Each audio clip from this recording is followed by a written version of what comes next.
Right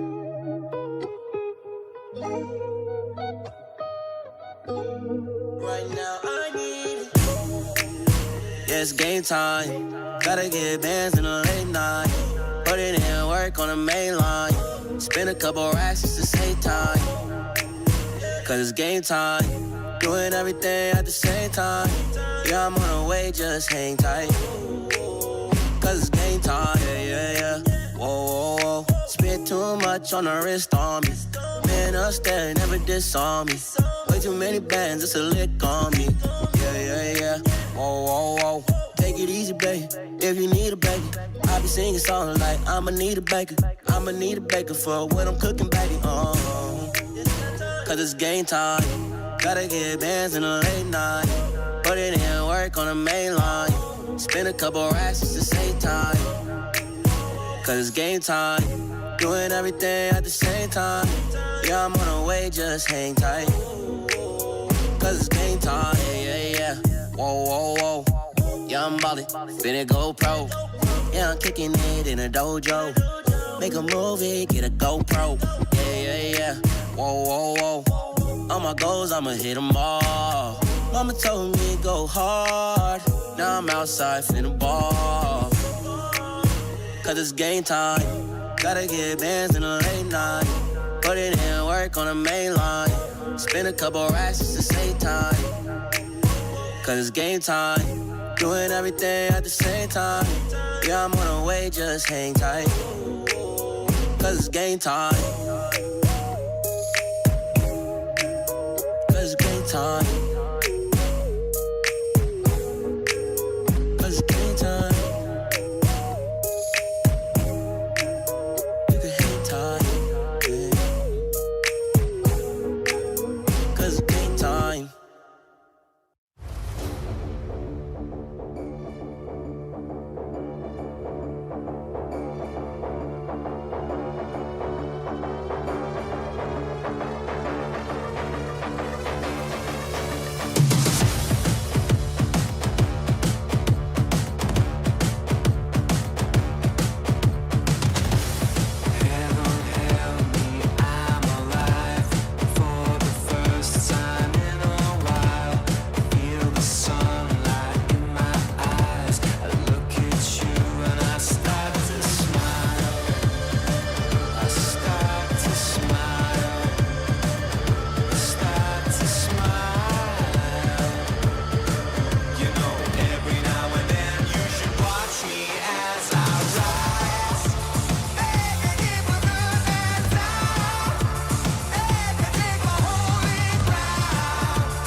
I hope we're gonna have a good battle, and I hope it's gonna be an enjoyable one as well. I don't care whoever is my opponent, I'm just gonna play my own game.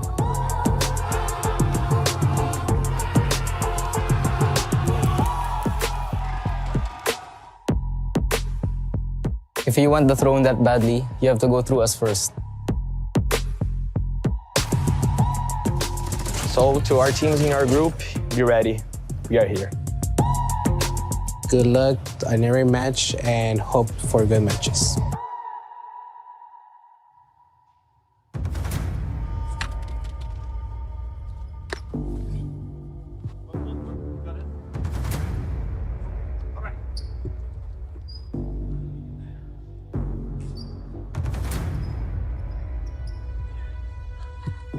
All right, this is it. Hold on one second.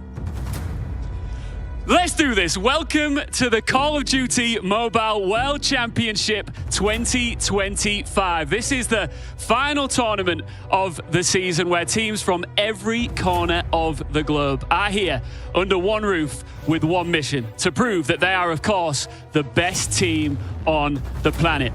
16 of them made it here through several different ways, and it could lead to being our most unpredictable and explosive tournament yet. Favorites and absolute outsiders will step onto this stage to compete, and across our other 3 streams today as we move towards Championship Sunday. So, wherever you are in the world, welcome to day 1. This is where the story of our next world champions begins.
Ladies and gentlemen, welcome to the show. This is Call of Duty Mobile World Championship 2025, where the best of the best from all across the world is set to duke it out and bring home the trophy. I am Neptune the Gentleman Garcia, joined by the one and only Super Clark, and later we will have Callie. We will be your casters all throughout the day. There you go. I'm so excited right now to see what is going on, what's going to happen, how this World Championship 2025 will pans out, because I was part of the last year World Championship and I saw how Elevate definitely represented Garena, represented the Philippines. So you saw the video already. I'm so excited. How are they going to defend their title, or someone will take it? Yeah, definitely. I mean, Elevate, Puck will have to defend that champion. They did mention, I mean, during that interview, during that video, they did mention that they have to go through them. But it's not only them, because as mentioned as well into the introduction, we have 4 streams that will be happening and 16 teams fighting against each other. So we will be focusing on all of them. Hopefully all of them, but our main focus would be for the teams coming from Garena, especially it is Elevate and STALWART Esports. I'm really looking forward on what they are going to bring to the table right now, because yes, we've seen them. They have that like World Championship DNA, but so far there's a lot of changes that has been happening all across the world, and it might be different this time around. That's true, and that's why we are definitely laser focused on their performances and how would be the data that we will be talking about, because this is the first day. A lot of things can happen on the first day. It's like I don't know every team's at all on the first day, and then moving on to the next day, let's see what's gonna happen. Definitely, we will have a better narrative or a different story that we can share to all of the viewers that we have for Call of Duty World Championship 2025. Yeah, definitely. And this is what everyone is fighting for. The champions will be getting that $350,000 prize pool, and the rest will follow suit. But these are the teams who will fighting it out. We have Elevate, we have Elevate Puck, OUG, Unmythic Dream, Exclusive, Wolves, Animus, Amigas Gaming, New Gen Ninjas, Calores, Sochil, Gaming. Hopefully, I'm not murdering that name.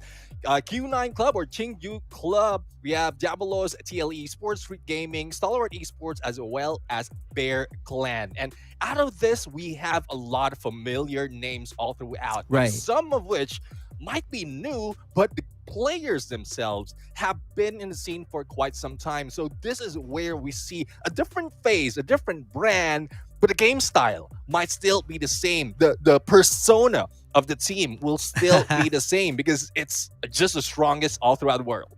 Right. It's kind of like talking about the chemistry of the team. If they already have a chemistry, because it's a different it's a different team, a different breed of skills, and we're going to talk about all of the gameplays and the play style of each players who will be joining for the Group A. In fact, we will be starting with the Elevate and OUG, brother. Yeah, definitely. I mean, Elevate and OUG, and then the next are at the same time, I believe, or the next would be a Mythic and a Mythic Dream and Exclusive. Now, one thing I would say out of this, it's not just Elevate that I focus here. If I'm not mistaken, Exclusive also have a Filipino representative in there. And that is one thing that we've seen and we've witnessed all throughout. Now, I'm truly looking at my notes right now, and if I'm not mistaken, that was Neil. That is part of that squad. But going into Group B, we have Wolves Animus. Going against Animus, we have Amigos Gaming and New Gen Ninjas. Now, this is something that we were talking about earlier. New Gen Ninjas, yes, a new name, but this is a combination of both Soul as well as Godlike. Right, and that's really interesting. In fact, from the name itself, New Gen Ninjas. So let's see what's going to be the new generation can offer us in terms of performing here. Especially, they're calling themselves ninjas. Are they going to have some, like, a ninja Stealth. skills to wear? Stealth, right? Yep, you were right, brother. Stealth kind of gameplay. Who knows? That's really something that I'm interested to see, and I'm so excited. How are they going to perform for this World Championship? Yeah, for Group C, we have Galeriz as well as Sochil. I mean, Callie might be able to correct me on this, on how it's pronounced. Now, Kingju Club, I mean, it's a tongue twister for me. Let's go for Q9 for now, going against Diabolos. Now, I'm loving that, like, Q9 has their representation all throughout each world championship, and as well as those from Japan. But let's head over to Group D right now. TLE Esports going against Street Gaming, Stalwart Esports going against Bear Clan. Now, one thing I would say is Bear Clans will be in a very difficult situation. Hopefully they prepared so much in here, because similar to what we've seen earlier, I mean, Elevate is part of Group A. Now, Group D, Bear Clans coming from Africa. If I'm not mistaken, this is the first time that they will be part of the World Championship, and it's quite different all throughout, coming from regionals, going into the World Champs. But I know for a fact that their coach, or those who led them here, has so much familiarity of how the other teams are, especially for those coming in Garena. So let's see if that's something that they've set and prepared for. Otherwise, they will be in a huge difficulty, in a huge problem of moving up. So hopefully that's not the case. Well, let's see and hope that it won't be the case, because they just really need to exert a lot of effort. Though they're just new with this World Championship, but who knows? There's the reason why they're here right now. There's a reason they managed to join and be part of the World Championship. It only means that they got some skills that we're looking for in a team. So let's see what's going to happen. That's, like I said, I keep on telling you earlier, brother, that on the first day, it's like everything is new. We don't have some stories. We're like, we're just thinking what's going to happen. And we are so excited to see how this battle will pans out. How are the things going in terms of their play style? So a lot of questions that requires a lot of answers for the first day, right? So let's see how it goes, because in no time we'll be seeing how the battle goes on. What's going to be the strengths, what's going to be the weaknesses of each team. Yeah, well, that's one thing that we want to see as well. Similar to what you're saying, I mean, just to make it shorter, day number one, yes, we have a lot of data, a lot of information from the teams, from their regionals. But day number one is where we throw that out the window because everything is a new stage. Everything is set up on a reset. So we won't have any information yet on how each team is going to battle against each other unless it's those coming from the same region. That's the only thing that we can consider as a viable representation when it comes to comparison, when it comes to rivalry and whatnot. But if it's going against across region, then we don't have that much data or information on how it's going to end up. So it's depending on the teams on how they are going to play it out. And if they win against the top dog, especially for those coming in from the previous year, as well as those number ones from their regionals this year, then that's a huge prestige already for them, especially if they're second, if not third, who's going in to the battle for the world championship. So that only shows that they prepared so much. They corrected a lot of mistakes that they have from their regionals, and this is where everything comes in fruition. Which make it interesting because Elevate, they're the first in Garena. OUG, they're the third one in China. So talking about the play size that you were discussing earlier, like they learn from their experiences, their mistakes. So it only means that, you know, they had a lot of discussion. They talk a lot of their play size and their strategies. It's like they have their own drawing board that they can discuss about. Yeah, well, let's see now. Speaking of drawing board, we are jumping in. Hopefully, those that have been put in the drawing board will be into play. Right now, we are earlier, we're just seeing OUG, Tectonic Solo, RAF, as well, Cartels and Kings. Now we are seeing Elevate Puck now. And those coming in from Garena, I mean, Kalo or Klo, Kendi, Yopi, PJ, Susano, together with Olea. I just saw the back of Olea back there, so let's not take it out of the mix, out of the picture, because he's the guy who really made it happen for this team. All right, and I'm hearing that we are about to start the battle. As you can see, all of the players right now really trying to settle in and checking all of their gadgets and devices that they really need to use and make sure that there will be any technical issues. But we're going to start the day with the champion, the defending champion, and the third placer in China, which is OUG. So we all know, we are so familiar with all of the players with Garena of Elevate. In fact, they were crowned as champion. I was part of the World Championship 2024, so I know how they play. I know how they strategize to any mode that we are going to play today. So let's see if this is going to be, talking about the champion and the underdog maybe on the OUG. But who knows? We don't know yet. They got the title, they got the position, and they have the right to be here and talking about in terms of the points that they are getting in different maps. Summit, as you can see, for Q9, we have 228 versus the 250 from Elevate. 0-4, can you imagine that one? Firing range 7-3. So it's like, talking about these numbers, it's like we are seeing a huge difference. But let's see how it will give us some different outcomes today, because Elevate will be playing against OUG. So let's see how it goes. Yeah, if I'm not mistaken, the data that was shown, and again, I might be wrong, the data was shown there was the winning scores when they went against Q9 from last year. So it just shows the dominance of what Elevate has to offer right now, and there you have it. I mean, coach always on their side, always on their heads. That's what's important. I mean, if your coach is always on your ear, even if you're not beside him, that will give you all of those tips, tricks, whatever he has shown would be elevated all throughout. Now, for OUG, we have Tectonic, Kings, Cartel, Solo, and IO, RAF.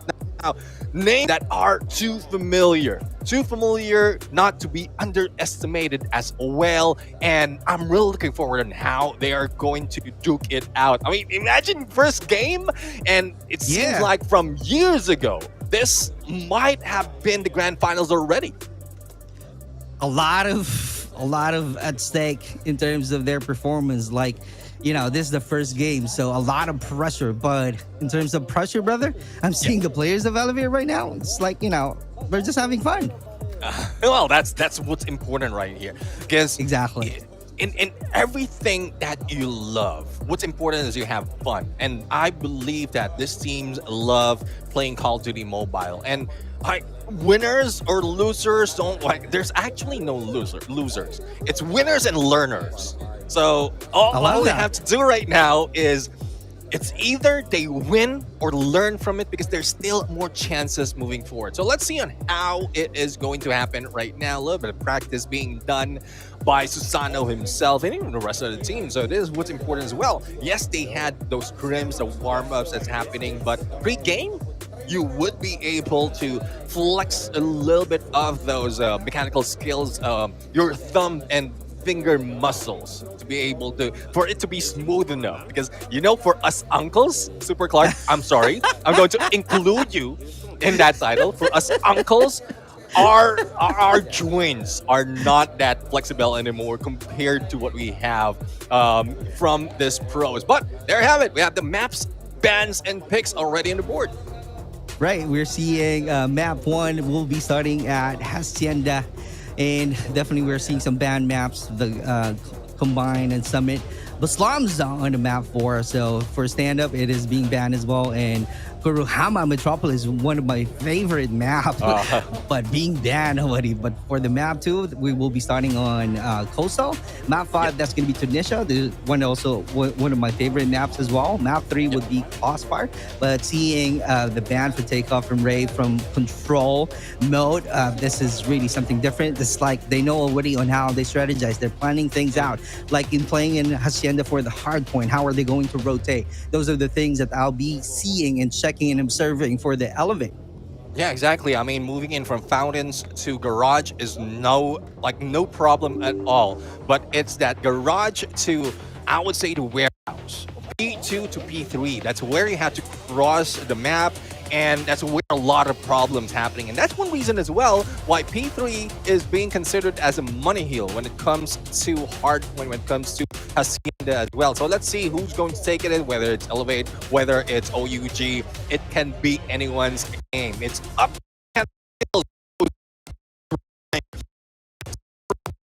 as well. Waiting for a team. Thing that we love to see is the comeback of Crossfire, and it has been in control. And so far, when that map came back, especially when we were casting the green qualifiers or stage 4, there's a lot of unsuspecting events in that map, and it's just nostalgic seeing that previously was domination, now in control, somewhat similar, but the game style hasn't changed. That Crossfire middle is still very deadly, especially for those snipers. Exactly. That's the one I'm about to say, because we're talking about like the OG playstyles in playing Crossfire, right? Like a lot of snipers that we can check and expecting to happen. And we just wanted to say thank you as well to our official endorser OnePlus 15. So that's the phone that they're using. I hope I can get that one. Like you and me both. Yeah. Why not? Right? I mean, it's like, but for me again, I've been talking about this earlier. I don't want it to go to waste, because I might have a good phone, but the fingers, my mind is not that well. I mean, the play style is not that well. Oh, a little bit of risk coming from Olay. While we are looking at the teams as well as waiting for the games, I mean, going back to the topic, I mean, having a great phone, having OnePlus 15 on my hands would be such a waste, because yes, it will elevate my game style because of the performance of the game, but me, like it might, like I would improve, but not even close to how these pros are. Right. It's like, I know for a fact that it's really a great phone in terms of performance. That's the reason they're using it right now in the World Championship 2025. But the thing is, you have to really have your skills, like the one that you keep on talking about, the mechanical skills, right? That's something that you need to have as well, and having a great combination in using that 1+15, plus the fact that you need to warm up. We were seeing earlier that they're warming up. There's like, trying to get a groove already before we start the actual game. That's the one that we are seeing right now from all of the players, making sure that, that they're really laser focused right now to the phone that they're using. They're trying to get used to it, and also trying to get a feel of how warm is the phone is, and having your fingers moving onto the screen, right? So kind of like that. Those are the adjustments that they really need to have. And there we go, the champions of last year. I don't feel any pressure just because I'm a defending world champion. Like we said, we just enjoy the game, enjoy the moment. Of course, the win matters, the world championship matters, but our coach always tells us to just enjoy the game, enjoy the moment, don't think about anything else. Back to the grand finals, we said that nothing really matters now. I know we're secured, but we want the throne back. We wanted it more than them, then we defeated them with a score of 4-1. Back, it's going to be a B execution here. FTX gets the first blood. PJ gets a second. Make it a double for the side of Elevate Puck. Susano gets Reef as well. And that's the players of STE here. Trap here to go for the strike here on the B side. And it's going to be scored away from the scene as the Elevate Puck are your Garena Regional Champion. I'm looking to get my second world championship trophy. If you want the throne that badly, you have to go through us first.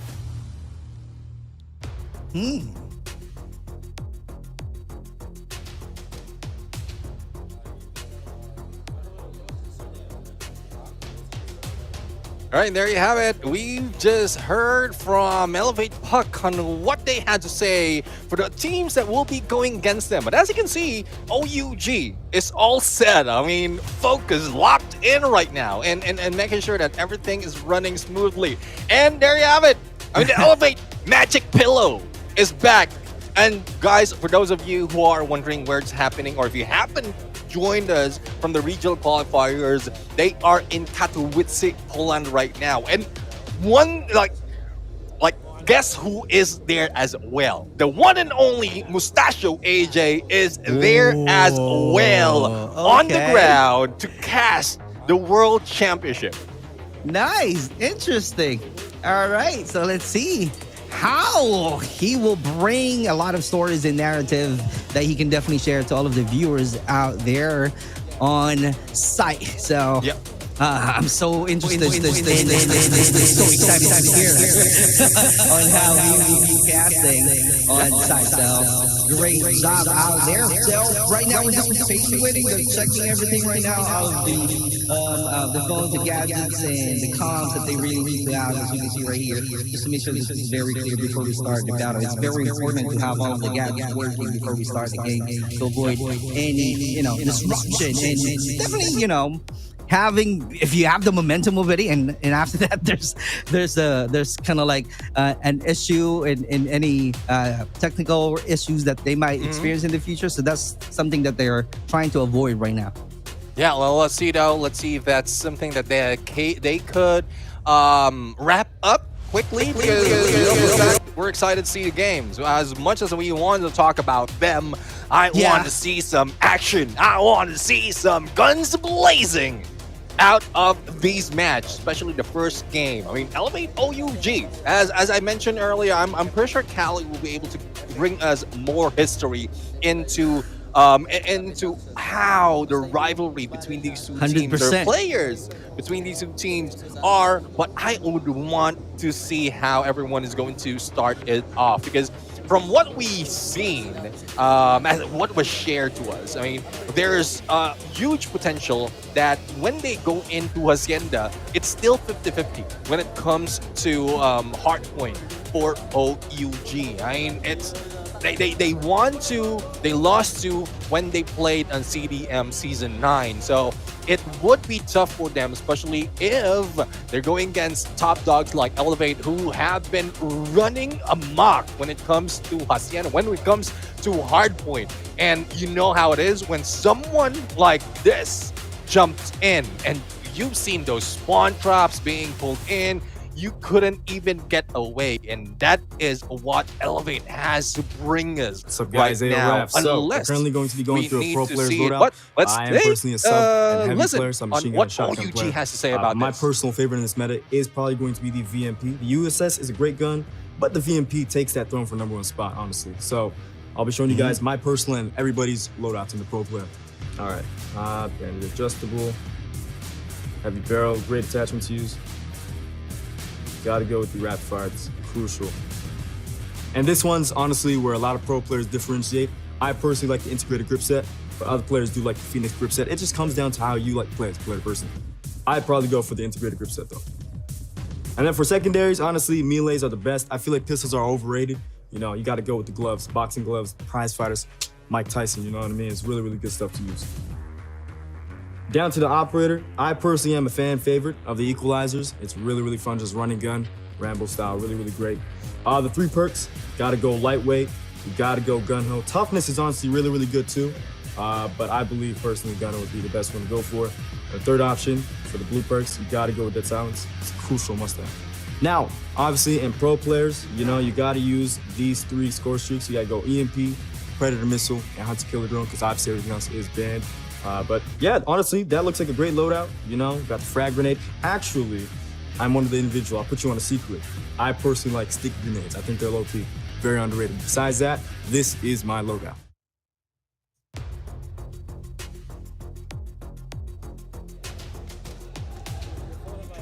And there you have it. I mean, loadout. Hopefully, everyone is has their eyes peeled on that loadout to help you out with your ranked games. And that's something that I would need. I mean, later on after broadcast, I would rewind, use that loadout, and play more of those ranked games because I definitely need it. I mean, I play a little bit, but not that much. And hopefully, that loadout will help me win more games. Well, I believe with AORF in using the VMP, brother, because you know, I was able to use that one, and it's crazy fast. And I also believe in saying that it really depends on the play style, because like he keeps on this checking and sharing earlier, that it really depends on the pro players what attachment that they really need to use in order for them to be effective. So it's kind of like it all boils down on how you play the game. Yeah. Well, one thing's for sure though, if you use a VMP, you might be the MVP. Oh, all right. Got him, bro. Proves to show. Even the qualifiers, the regional qualifiers from all region, there's a lot of people using a VMP, and most of the time they are rushers. They're getting a lot of, they are shredding. They're the ones getting a lot of frags, getting a lot of elimination, even assist helps them. And most of the time they are MVPs. And that's why a lot of people, a lot of players out there are being featured so much because of how, like, when they are in the front line, like the shredders, the rushers out there, they get a lot of those elimination on the feed. And that's where their prestige are coming from. That's where the prestige are really showing because of your potential, your mechanical skills in getting those lays. But let's not take away the support as well. I mean, all those assists would help. Yep, that's definitely true. So that's something that we are really looking forward to. And let's see how it goes, because right now I think they are 95% ready. So we're just waiting for the 5% right now so that we can definitely start the battle. As you can see, they're definitely about to start the game and focusing on right now. And be ready for the battle. Especially, we will be starting the day one with the defending champ, Elevate, versus the third in China, OUG. So it's going to be an interesting fight. Yeah, definitely very interesting at this point. And so far, we threw in a little bit of data earlier, and also we were shown how Elevate really won games. 4 games against Q9. For a previous game. And that alone shows that the 50-50 chance that OUG has, plus the 100% that they brought in the grand finals from last year, is something else that OUG should have prepared for. OUG should have set their mind on putting one up or having one up against Elevate. But how do you do that? If a team like this has evolved so many times from when they were WPM and then slowly evolving as an Elevate, now Elevate Puck, it's just all the way up. And hopefully they haven't reached that peak yet, because there's so much potential. There's so much more that we can see from Elevate. Do you think where's the pressure, brother? Is it on OUG? Is it really obvious that they're having a lot of pressure fighting against the world champ? Well, on an opening, probably. But day one is still scrappy. When we talk about day one, especially on a stage like this, yes, they have DNA, they have history. Even Elevate might encounter a little bit of this and that when it comes to fighting. So let's see. I guess this is it. I guess this is what we have been waiting for. A little bit of introduction onto the other teams as well. I don't think this is the game yet, but I would love to see more of that. But let's tune in on what we are going to witness right now onto the game as we hear from some of the players' highlights. I don't care whoever is my opponent. I'm just gonna play my own game.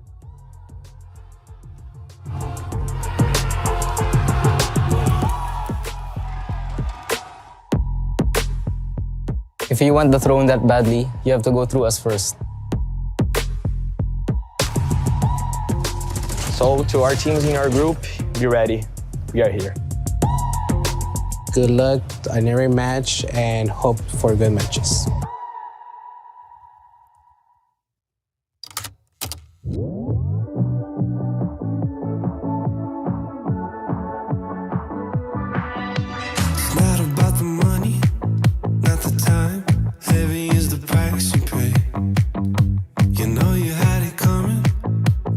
Yo. Everybody knows your name. Taking it one step All right, what's up?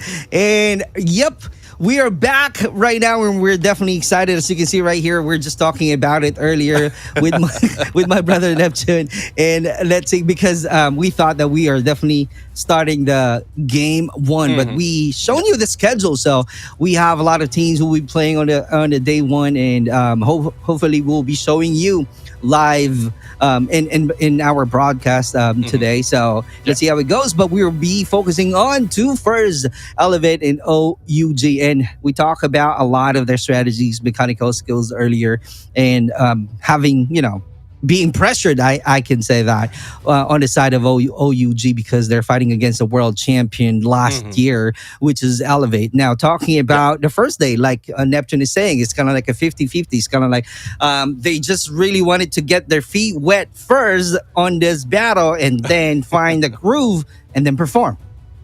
Well, hopefully they don't have stinky socks after getting their feet wet. But I'm really looking forward to how they're going to play right now. I mean, Elevate, other than OUG, they also have Exclusive and Mythic Dream part of their group. So that will be the next match after Elevate and OUG. Now, going into, for those of you who just entered the stream, we have 16 teams. We've just witnessed the introduction of Elevate and OUG. We still have a few more. So I did mention Group A already. For Group B, we have Wolves, New Gen Ninjas, the combination of Godlike as well as Soul. We have Amigos and Animus in Group B. For Group C, we have Galores, Diabolos, Q9 Club, So Chill Gaming, and for Group D, we have TLE Sports, Bear Clan, Stalwart Esports, and Street Gaming. So for those of you asking if we only have one representation for Garena, no, we have two. We have Elevate on Group A and Stalwart Esports on Group D. There we go. So those are the teams who are scheduled to play today. So it's going to be interesting to see how are they going to really put their 100% performance in order for them to have a good start right off the bat. Yeah, I mean, I'm really looking forward to how that's going to go all out. How are they going to go all out? Because right now, the game hasn't started yet. And the energy from the casters, from us, the energy from us is already all out. And here we have it. I guess this is it. The introduction to a hard point Hacienda map. Again, I did mention earlier that when dealing with this map, it's an open P1 and then it's a short walk to P2. But going in from P2 to P3, that's where the journey begins, and that's where a lot of teams are using that as a money hill, because even P4 back to the P1 cycle is very close. It's easier to get back those points. So let's see who's going to treat that P3 as their home, and hopefully they don't forget about the other hills as well, Clark. So I'm actually excited to see, like, if there's a team who will have a better control of the map. Like someone will go to the left lane, middle lane, or right lane. So it's gonna, like, depending on the role. Are they gonna go ahead, go with the flanking route? Are they gonna use a lot of snipers to hold angle across the water? So those are the keys that I'm excited to see in playing Hacienda. Hell, let's see though. I mean, Hacienda, Super Clark's mansion at this point. Yeah, I hope so. Super Clark is that rich. He bought a house, a manor in Oh my God. Call of Duty Mobile. But, well, so far, let's manifest on that. And you know how it is. I mean, this is what I often say, especially in Tagalog, in Filipino. If you're going to manifest, don't make it makapal. Because, Okay, all right. Makes sense. It's manifest. No, you manifest on it. So make sure it's manifest. All right? Right. I hope I can get that one in the future. Let's see. Wait for 5 minutes. Wait for 5 minutes. You're going to get that. I will be able to see my own Hacienda, right? Let's see. Do you think a lot of players right now will be leaning towards using SMGs, or we might be seeing some ARs or LMGs? What do you think? Well, there will be a few that would need those SMGs right now. I mean, the long range is very viable, especially in that P1. You know how both of teams are trying to take that second floor control before they jump into the P1. And once you're in the fray, especially in that first hard point, you would need those SMGs, those rushers, to really shred, making sure that you get as much time as possible. You can either go for a SMG, or for those very proficient, I mean, the shotgun, the heavy users, they will be able to stay there as well and just clear house. But the rotation would be happening just like that until we get into the next point. So as much as we want one team to dominate, and that would depend on how they strategize on this, P1 is very scrappy all throughout. Whatever map, whatever game or teams would be playing, that P1 is very scrappy when it comes to Hacienda. Right, that's something that they need to clear. Right, all of the tight corners. Right, so that's something that they really need to somehow, I don't know, maybe focus on it or put a lot of energy on it. If not, I don't know how are they going to control it. It's going to be depending on their strategies, playing the hard point in Hacienda. But who knows? We might be surprised to their uniqueness in having a good gameplay. How's the surprise? Like, wow, or wow, wow.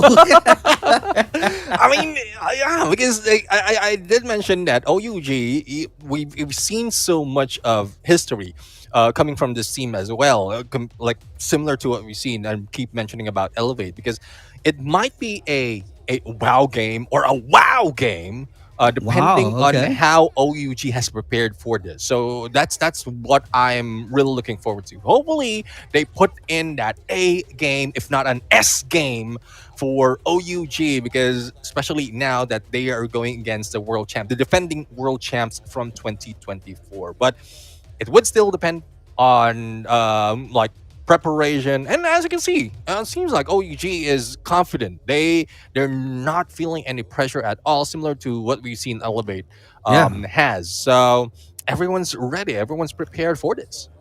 they're confident. I'm seeing from their faces. OUG somehow, yeah, I'm seeing from their faces that they also are ready to bring the fight to the defending champion. But let's see how it goes, because I'm so interested to see how Elevate will be able to control the maps. From the previous world champs, one of their gameplays that they're really best at is doing the full QCB, or CQB, close water battle, right? So let's see, because the meta back then, I think that's the USS 9. Right now, we are seeing different SMGs that they can definitely use, and it really depends on the meta on this current season. But who knows? Because it depends on the roles as well. How are they going to delegate the roles, right? Do we have a player that will be using SMGs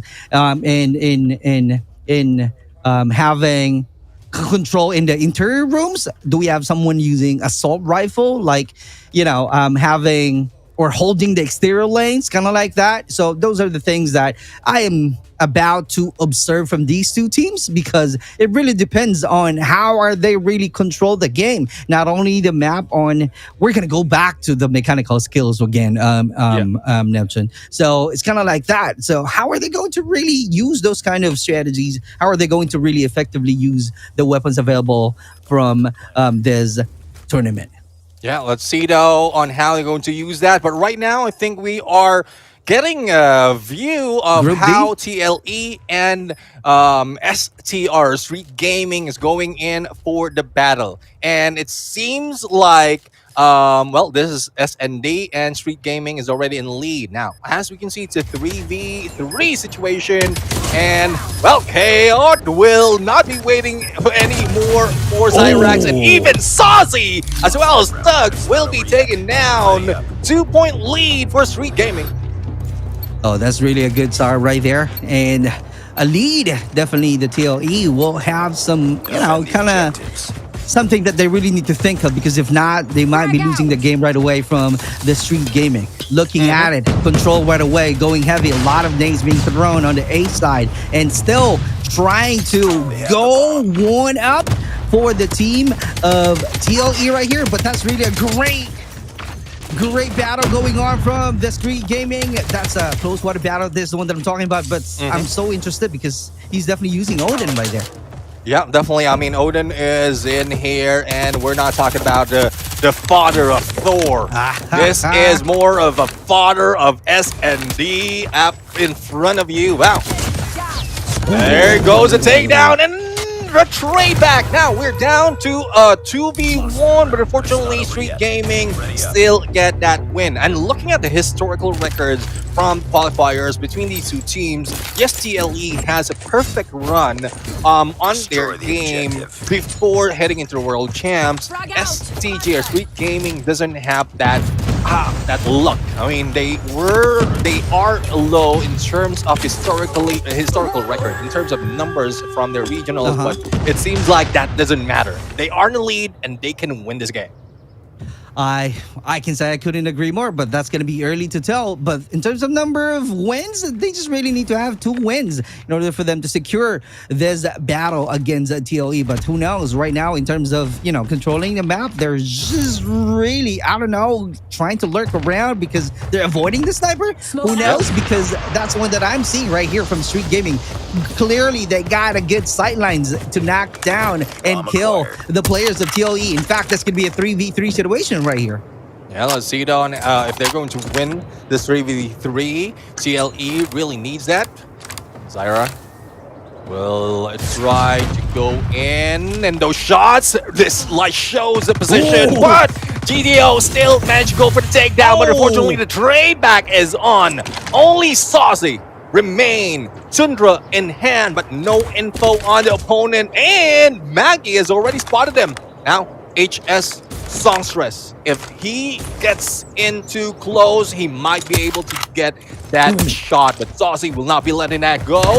And Elcor, but Maggie, anticipation, and that brings Street to match point. Great timing from Maggie. Right now, 6-2 is the score. One more win to close this battle. Street Gaming is about to really laser focus right now in terms of their performances, unless they made some mistakes until he got the W. So they might have another chance right now. But Mao is trying to connect, and they're definitely having some challenges to find some good angle. Checking out Street and Maggie, who managed to do some great win and kill earlier. Surprising attack earlier and get the W, bringing them to 6-2. But right now, is that a V1 Bigote losing the battle out there, brother? Well, you know, we have Mustachio, we have Bigote on the other side. So let's see. And that's something. GDO! Sundra domination! And they managed to get another point. And the way I was looking at that, it seems like it would not be a win for Street Gaming. But we're going to get back on that in a bit, because the battle of OUG and Elevate is now on. It seems like Elevate has already taken the lead, 29 points, and only 7 seconds remaining on that P1. But OUG is giving the scrap point, as the rest of the teams for Elevate will be heading into P2. Oh, they're really good, brother. They're really good right off the bat. Good start from Elevate right here. But in terms of controlling the map, OUG is definitely needs to do a lot of effort right now in terms of rotation, because Elevate right here, they got the P2 right off the bat. So they are just really trying to defend that P2. The most of the kills that they can get right now, get more points, as you can see out here. That was really insane coming out from PJ and Yopi. Yeah, let's see though if they can still bring more insanity right here. But the way I'm looking at it, Elevate, not only are they insane, they are mad right now. 56-15. Only showing that Elevate does have great dominance when it comes to spawn games, respawn games. Even Pale low right now with a double, and PJ Tempest in hand will provide more elimination up close and personal. And if it wasn't for Tech, he would have gotten another. Good contest from OUG, but it doesn't matter with Elevate, because they keep on clearly showing how they control the P2. And scrappy time right now. Let's see how it goes. That's a miss out. Here we go. Oh, caught one out there. Ayo Rap being caught off guard. Yeah, I mean, Ayo Rap would be on a tongue twister at this point. Now, Cartels waiting. There goes the shot, and will be taken out with a backstab. Coming in from Yopi, or that was a Sparrow from Yopi, and Elevate is on the roll. Coming in from one side, taking that P3, and 82-27. Not a way that OUG want to go. But Elevate, well, they are not stopping. They're not even letting go. They are already pedal to the metal, grabbing as much points as possible. Susano is definitely on fire. Solo trying to go solo with the use of that operator, taking that advantage, but not really enough kills out there. But still, I'm seeing some good progress on OUG. We started long time for having 16 kill points, but right now a good progress with 43 points. That's really a good one, but still half point difference from the Elevate. Now, let's see now. I mean, if they can reduce the scores even more, because we're heading in onto the next cycle of B2. Glow was taken out by Arabs. Ready now. Susano right now on the second floor. 2 down before going into the ground. Solo going solo against 2, and PJ brings him down. 85-52. It seems like OG slowly catching up, but do they have enough time? Because 37 seconds into that P2 might not be enough unless OUG catches everything.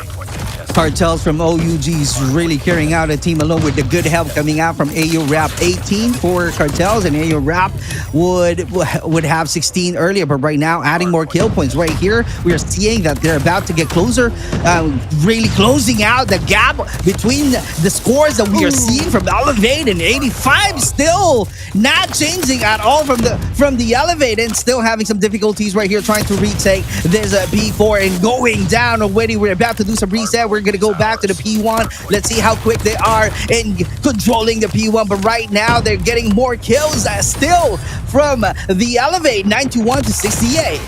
Yeah, let's see though. I mean, we are heading in a full reset right now in terms of hills, but in terms of points, seems like OUG is giving leeway and the gap has closed. So I guess they will need that warm up a little bit, and even Tectonic right now is on the roll. 2 with a combo, make that 3, and through that smoke, no one can get through Tectonic. Now let's see if he will be that seismic attack, that earthquake that can rumble the ground underneath Elevate. Great technique from Tectonic, brother. And Solo is not really being Solo, trying to really retake this P1, and a lot of actions going on right now, 85 to 100. But you got to be careful though, because Elevate still performing well and still trying to do some great contest on the P1, and still looking at the rotation, as you can see, brother. Elevate got the P1, got the great defense, and really finding some good angle and finding a perfect opportunity to attack and killing all of the players. But Ayo Rap still being the great performer, adding more kill points with 25. That's going to be crazy. Not only that, I mean, they are getting it close right now and securing P2 as well. Now, this is tough right here. Like Elevate just steamrolled against them, but the moment that OUG warms up, this is where that history, that DNA is showing, and they have equalized, even took a lead right now. So I guess they were just pulling the legs of Elevate, and they know how to turn things around because no one from Elevate can step in, especially in that P2. Great operator investment that we are seeing from OUG, and still having a better position. As you can see, Elevate right now definitely having some great challenges, fighting against and trying to contest the hard point. But looking at it, looking at the scores right now, OUG is definitely leading, and we still have few seconds right now to do some reset, and we're moving on to the P3 once again onto the hill. So let's see how it goes, if this is it, if this gonna be the Elevate performances, because we know for a fact that Elevate, even if they're having some difficulties, they can really come back and plan things that taking or retaking.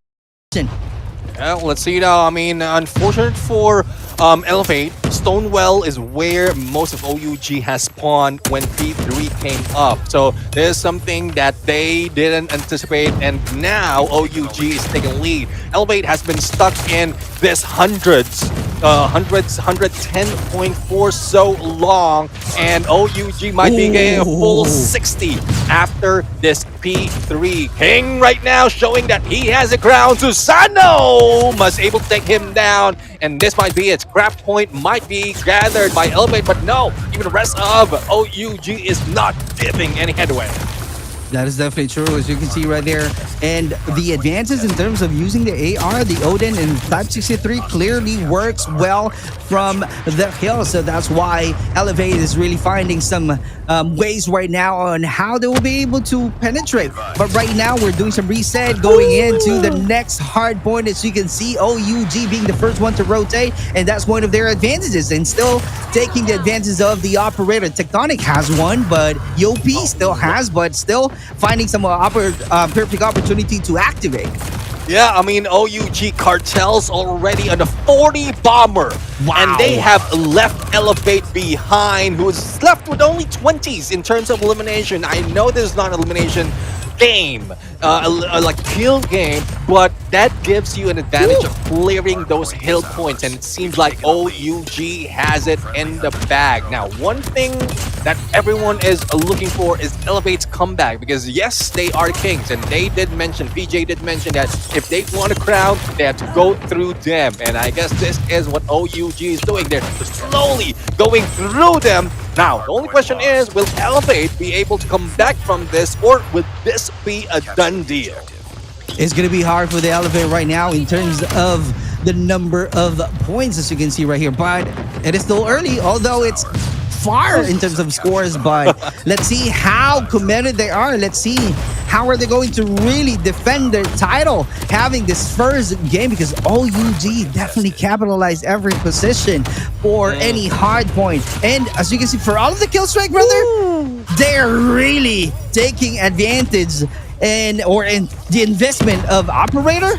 That's something that they are really using right now usually impacting their performances. As you can see, they're about to end. They're about to reach a 250 point. Oh no. Yeah, it's getting close right now. OUG only 10 points, and we are not seeing anyone from Elevate step forward. And there goes a nade elimination coming from Elevate, but this might be it. If someone lets go, OUG grabs a hard point, and that is it. OUG my God.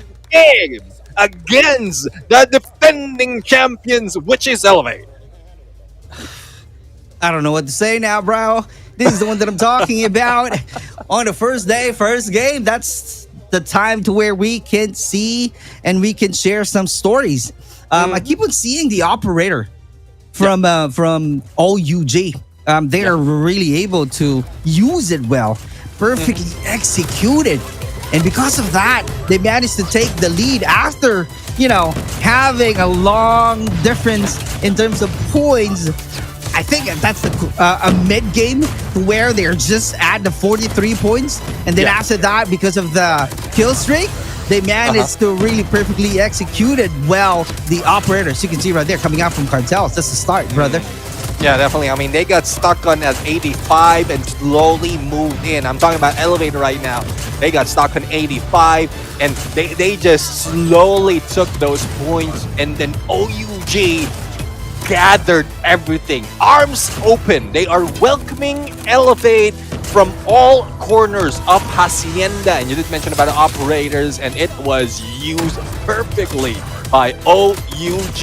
Yes, they might not have that early momentum, that early game, but how they ended it and how they recover is what OUG is showing right now. And well, this alone is a prestige for OUG, but hopefully they come prepared for SND, because we might see a turnaround real quick. That is definitely true. OUG clearly using the map as a weapon. Looking at the performances. Yeah. That's a huge impact out there. In Tectonic, oh my God, 47. That's insane. Clearly, I don't see any 40 plus points from the Elevate side. Yeah, well, definitely this is something that is unexpected from the beginning of the game, but now I did mention about the DNA that OUG, or the players from OUG has. They have a lot of winning DNA in their mix, in that mix of players. I mean, Tectonic King, ARAF, Cartels, and Solo. Again, different brand, different name, but the team itself, the player itself, has so much of history. Now, Elevate, let's not put them down just yet. I know that most of the time they are like the heroes in Filipino movies. They get knocked down first and then slowly move up. The only question is, will OUG let them stand up?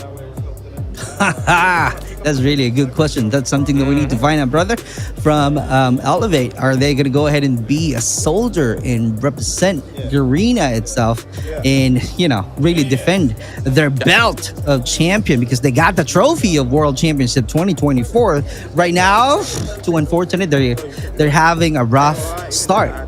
Yeah. I mean, it's tough right now. It's really tough. But, well, we might see it on Yobi's face. We might feel it from across the screen, but hopefully they recover. So there's a lot more that we might see that is not being shown by Elevate Puck. I might have missed seeing Alea. That's probably one of the markers as well. If you see the face of Alea on how he looks, then you might get a picture on how everything is going, especially in this game. But there's no more waiting. This game is on the roll, and we are heading into Coastal Search and Destroy. All right. Let's see how it goes. Let's see how Elevate will elevate their performances. They really need to win on SND mode. So let's see how it goes right now. We're definitely starting the battle. So, I mean, Yopi! Or a nade, God nade onto a Raf. Now, this is a good start for Elevate right now against OUG.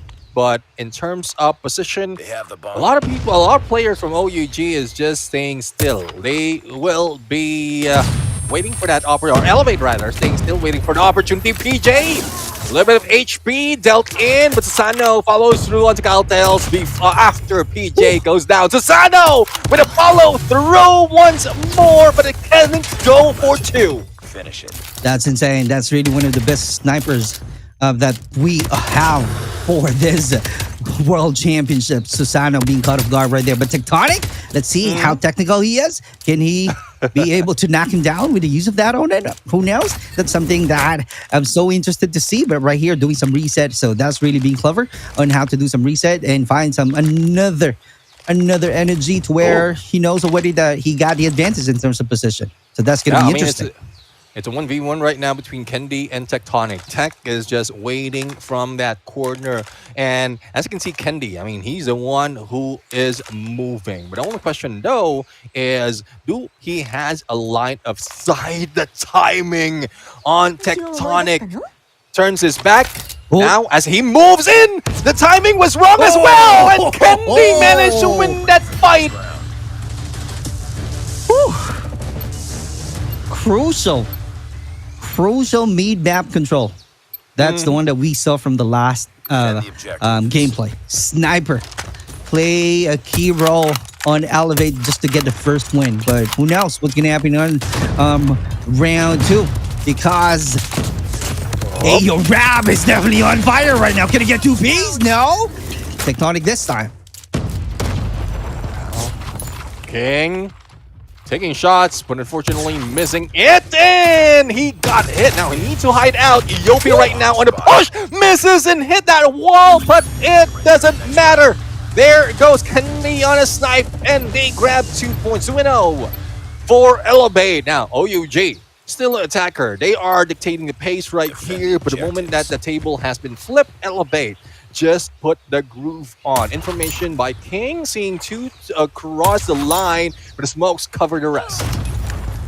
That is needed in order for them to really have a better angle and have a better formation.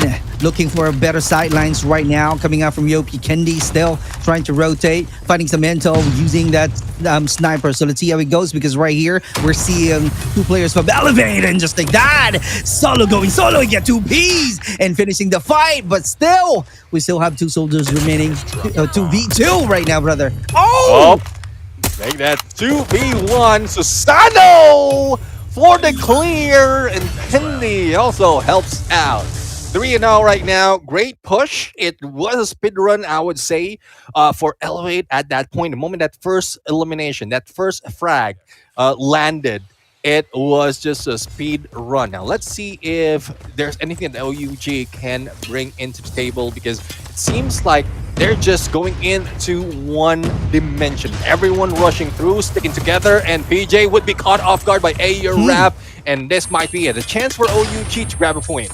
Oh, this is going to be hard, brother. As you can see, they got the position right away. So it really depends on Elevate right now. What a wall bang from Susano. Yeah, Solo on the plant. Everyone's just waiting. Now, 2 players make that 1 player. Susano. Now, the question is, can he change this game on a couple of wall bangs? Doesn't have the weapon to go in straight, but if he gets this shot, and he lands 1, but unfortunately there's just so much in numbers for OUG, and OUG grabs a point against them. That's really too much, brother. 3v1 situation. Although he knocked down 1 player, but still, at your back, it's really hard. You know, unless you're gonna do some miracle movement like dancing around, but that's still gonna be a little chance, like 10% chances of you getting a win or do some plot. So that's what happened earlier. But right now, let's see, how are we going to start this match? We are having a 3-1 score in favor of Elevate. This time it's kind of like a bit slow, brother. Yeah, it is slow. Everyone's being slowed down, but Kendi doesn't want that. He goes in for that God nade, and everyone would still be on a standstill. No one is really making that much of a headway. Mid-control. Let's see if Chloe will be able to see Solo right now, but Solo is just waiting for that opportunity. Getting that one to focus. So much hyper focus from Solo that he didn't hear. Chloe, get in. sometimes you gotta, I don't know, priority your position, or he's definitely trying to go up out there, trying to look for a better angle, right? Looking for a high ground. I don't know. But this time, Susano, close quarter battle, getting the debut right here. Great rotation so far, surprising him in terms of the one top. Oh, Ayo wrap. Not really wrapping at all because of that fight, losing the battle once again. That's really a great standing that we are seeing from Elevate. It's kind of like a quick one. Like I've said, brother, they just really need to get this one round so that they can move on and have a better fight once again, because they lost the hard point. So they really need to really exert and really finding some great wins on SND.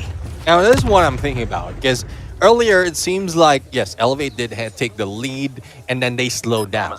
Now, is this a play? Is this a play for Elevate so that OUG would be overconfident, getting into search and destroy, and they will beat them to win? Now, let's see though. PJ taking down Cartel, but Solo responded onto Yopi. It is now a 2v1 situation, and OUG wins it again. Interesting match, brother. 4-2 is our score right here. Switching sides already, and we're about to start again. That was really a quick one. OUG, in terms of their position, they got the angle. So that's why ELV or Elevate definitely having some hard time to really peak, right? Yep. And once they peak, they're being caught by the sniper of the OUG. So right now, how are they going to adjust? That's something that we need to find out this time. Yeah, definitely. I mean, Susano, I know we've seen a lot of him already, 11 elimination, but Tectonic will be waiting on him, seeing his shoulder. But Susano still managed to get that hit, and he backs away. There's still backup for Susano, but you know how it is for this guy on the snipes, on the crosshair. He will not let go that easily. And 4 players from OUG would be on a standstill once again. That's laser perfect, brother. I'm about to say earlier, bang, because I saw him peak. I mean, that's a great sideline. Yeah, I know. You know, I know where that's coming from. Yeah, bang, bang. Yeah. Right now, 2 players right here from the Elevate. I'm not sure if they can get a good comeback. So Sano, the only player, the sniper guide of the Elevate, but not able to make it this time. We're getting closer, 1 point difference. Let's see how he goes. Cartels, the game changer of that match, and they have reduced the lead to only 1. Now let's see if Elevate can at least take back another point, secure that, but Kendi goes against Solo through the smoke, through the wall, and even Ayo Rap cannot talk that fast, go against 2. I feel like they're having some challenges whenever they go as a defender. Right now, we're seeing a great performances for Elevate after switching sides, being the attacker. So, but see, if I'm wrong or right, see, I can do that, brother.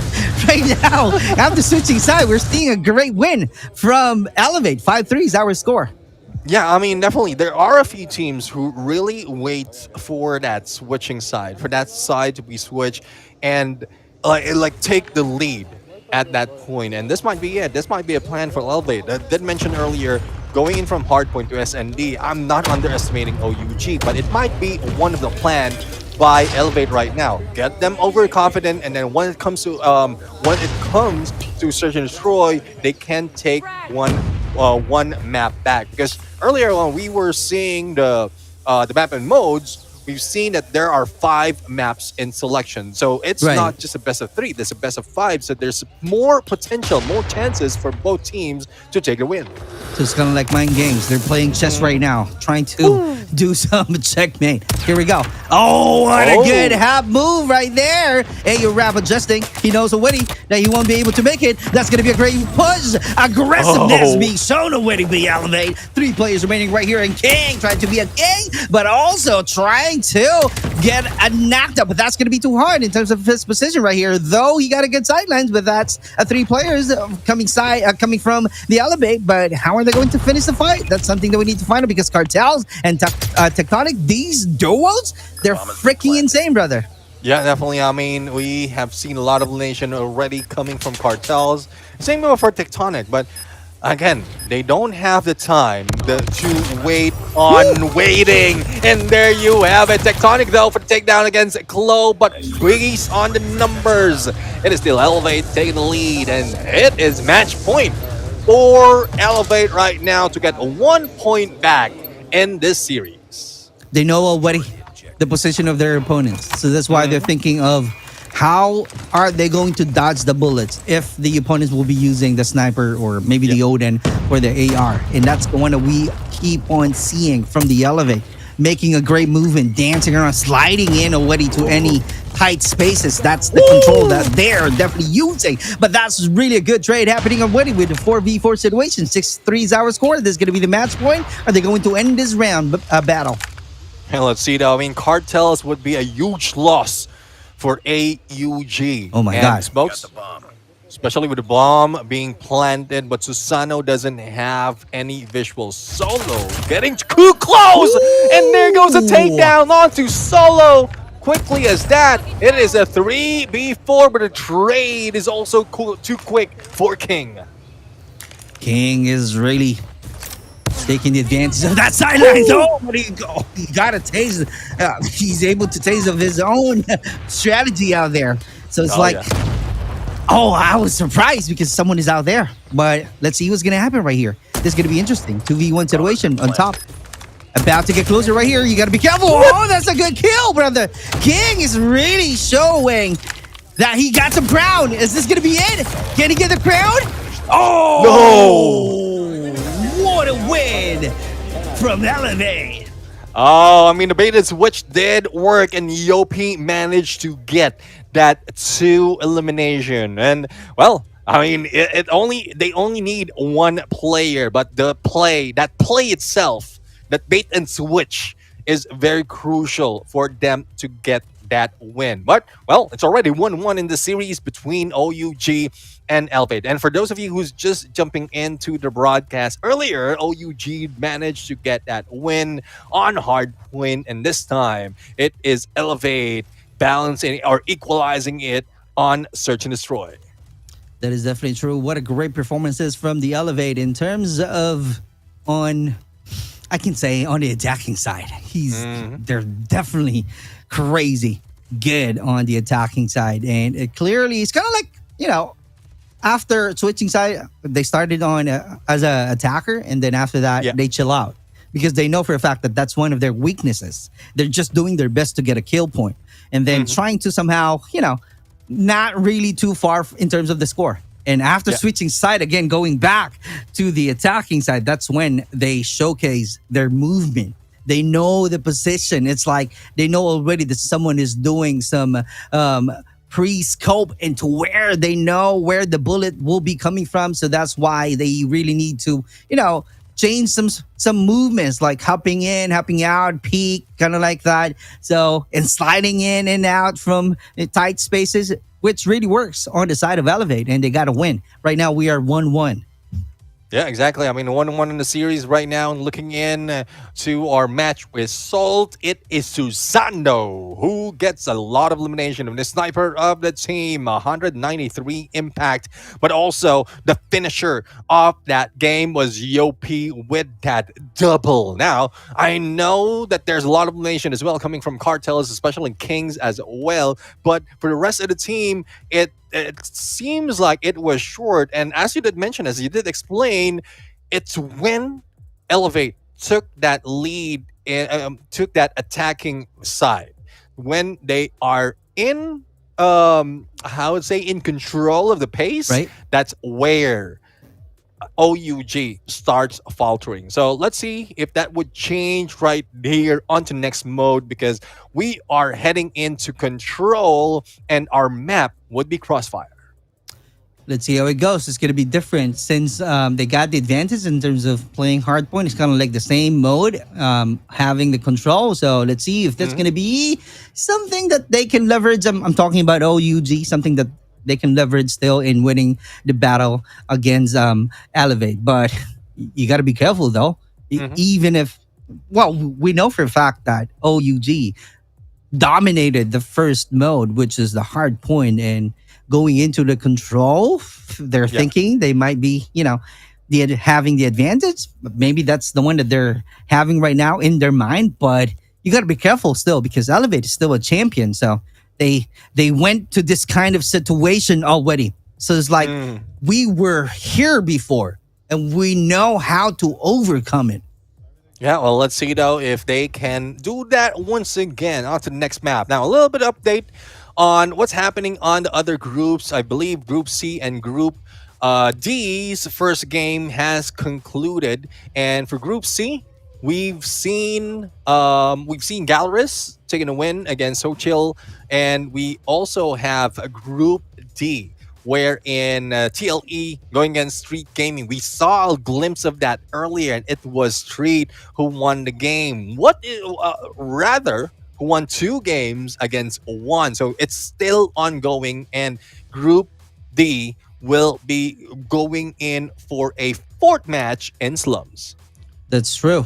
And a lot of games right now running simultaneously, and we are just focusing on to the Garena representative for the World Championships. And I hope we will be able to showcase also some of the teams from different regions, so that we'll be able to know them more, and how are they going to really play, and really have the idea if the Elevate will be getting a win at the very end. Can they defend or not? Or maybe there's a strong one that we will be checking, all right, and somehow have some, I can say, a discussion, or maybe I can say argument, brother, who will be the best team or not. No, I don't want to argue like, with you. I don't want to argue with you. That's the thing. Dude, if Kali is here, I won't argue with Kali. I'm just gonna say, you know what, Kali, you're right. You're right. You're right. I mean, Kali, you're right. I mean, I won't be, especially Kali. I won't be arguing with Kali because he has the numbers, and he has been in there, like, close to the players, a lot of players already, and he knows a lot. But I would say, out of these teams, the result of Elevate against OUG, especially in that hard point, I didn't expect that. But we do have some assumption on why that is. So hopefully that is the case. Hopefully we get in a little bit of insight on that, especially from Olea. But right now, I guess Control's about to begin. And let's see who's going to get that first point. Oh, that's going to be interesting. As you can see, what's really a great rotation that we are seeing right now. Going heavy on the B side, that's on the side of Elevate, but one player trying to go against with the 2 players of OUG, and getting that kill point right away. And just like that, PJ with a close quarter battle win and controlling the map on B side. So let's see how it goes. If this is going to be it right now in terms of scores, we are tied, losing 1-0. Now let's see though, and a capture onto that Alpha, slowly being done by OUG, but PJ also cleans it up. A shot from King plus a double, taking Susano down, even through the smokes. King would be able to muscle himself through that snipe, and the rest of the teams is pushing through. Though the number is still the same, that Alpha is already, the first stick is already captured, putting a lot of pressure onto Elevate. A lot of pressure coming in already. 16 tied scores. We still have 37 seconds going right now. Still on the B side. And Elevate still controlling those A and B sides. So let's see how OUG will be claiming back the B or the A side on this match. How are they going to gain the control? Yeah, well, let's see if they can gain that control, because in terms of numbers, it seems like OUG is at a loss. That tied and equalized has quickly turned favoring Elevate at this point. And even Susano and PJ is not stopping, but Tectonic and King is trying to weave through. But unfortunately, there's only 2 players remaining. But Solo and King still managed to survive. But 8 seconds? I don't think that's much time for them to make this work. Yep, this is going to be Elevate right now. Here we go. Just, getting some finishing touches But Elevate getting the first round win. That's really a great control. I feel like, brother, I'm seeing them playing right now. It's like I don't see any flank. No one is flanking already. They're all showing a lot of aggression. I keep on seeing close quarter battle from these two teams. So let's see if that's going to be the same strategy, same gameplays. Oh my God, that's going to be a chaos right away. Yeah, definitely. I mean, it would be entirely chaotic, especially the operators are involved. But so far, Tectonic making sure that they will be able to equalize that. But Susano and the rest of the teams are trying their best not to lose out in terms of life. They are still in lead. Make that a 2 to be exact. But Susano pulls out a death machine, sees no one, and gets backstabbed by Solo. That's really insane. And Elevate right now definitely preparing better strategies on when to activate all of the operators. There we go, activating it from Clo, getting 1 kill, controlling the A side, and still trying to have a great defense. Oh my God, Annihilator from PJ. This one that I'm talking about, this one of the advantages of Elevate, and still winning and controlling this map. As you can see in terms of numbers of scores, 19-12, but B still trying to get retake. And let's see if that's going to be on Elevate or not, and still doing their best right now. But oh my God, this is going to be a different story, brother. OUG might have a better win. Yeah, definitely. Oh my God. I mean, that keeps running in my mind right now. Because it seems like OUG would be thinking, oh my God, 7 seconds and they have the lead. It seems like Elevate would not be able to step in. Solo though.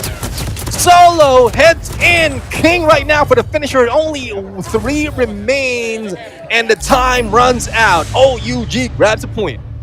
This is the one that you were saying earlier, 50-50, brother. Hard point. They got to win right now. Control. It's kind of like the same strategy, same battle. So it's kind of like a 50-50 once again for OUG and Elevate. But this time they tied the score. So that's really a good start for the OUG. They managed to find a groove right now. So let's see if they will be able to continue that kind of energy, bringing it to this map. Can they control? Can they really manage to pick and retake the A and the B side? Who will get that side options that we are seeing? But that's going to be a 2v1 situation, brother, going on to the building. And Cartels is really being the MVP with 8 kills in total right now and trying to do some long range and clearly showing how good he is having that perfect angle. Oh, definitely the angle is perfect and he has survived longer. OUG now has the lead in spite of Elevate slowly capturing a lot more onto the points, or rather OUG capturing a lot more into the points because they are winning the gunfight. Now, let's see if Elevate can equalize not only the battlefield but also the lives from both sides. But Kendi doesn't have that much of an angle. Even PJ is going down out of a nade, and OUG would extend their time with only a few seconds to spare plus a few more lives to play with. Objective lost already, so let's see how it goes. And let's see how they're going to end this battle. And I think this is favorable to OUG and Solo rotating from the building. This one that I'm talking about this time. This is the first time I'm seeing some great positioning and doing some flank right now. And counter flank is the one that I'm trying to check in from Elevate. So let's see how it goes. Looking at it, here we go. That's the one that I'm talking about. Chloe getting that kill point. Well, let's see. I mean, I think we have been jinxed. We jinxed Elevate. At this point, they are not looking good right now. And, well, that has ended. Time has expired. Oh, the game has been paused.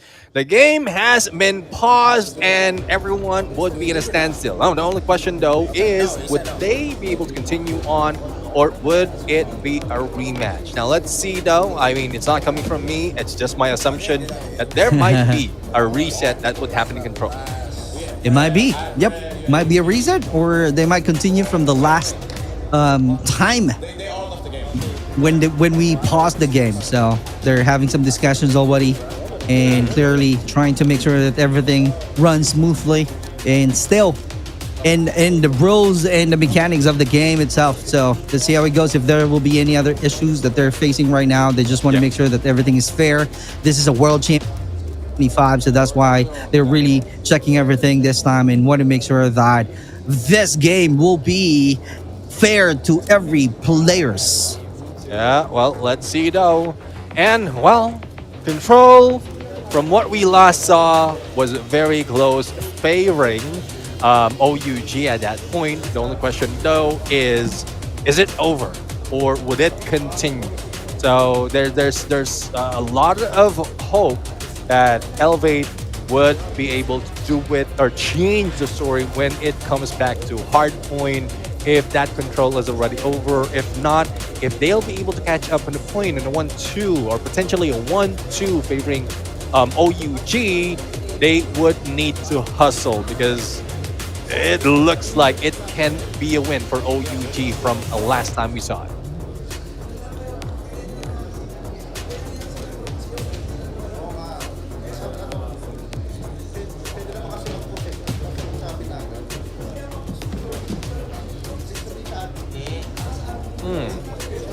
I don't think so. I haven't seen. I mean, we seldom see games being paused right now. And well, I don't know. I don't know if this would be an upset, the turnaround, or whatever caused it.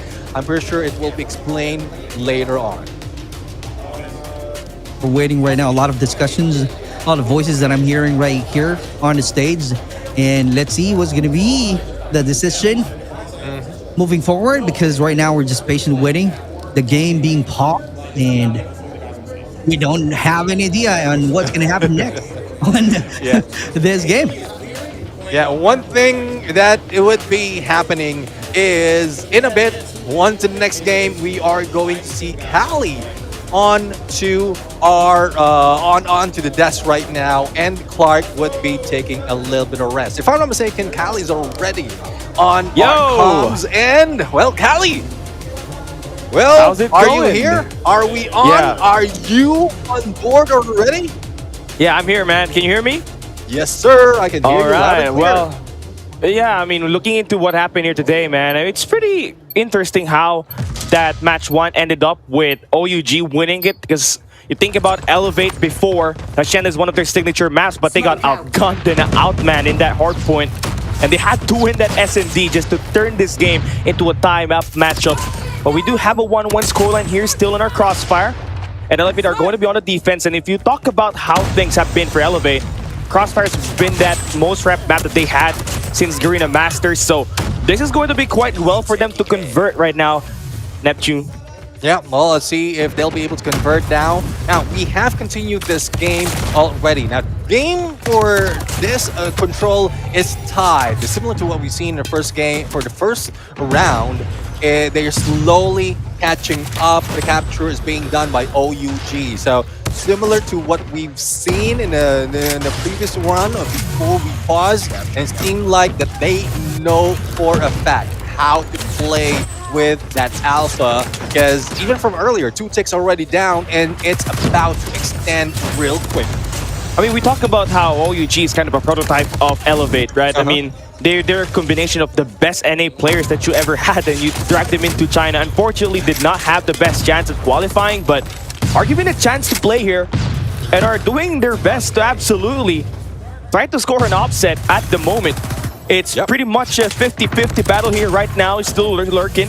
Here is Ayo Raph, and they're able to push up spawn, so a little bit of a trap situation here is Elevate. Woo! And, yeah, very nasty stuff here for OUG right now as they are just converting and pushing through towards the enemy spawn.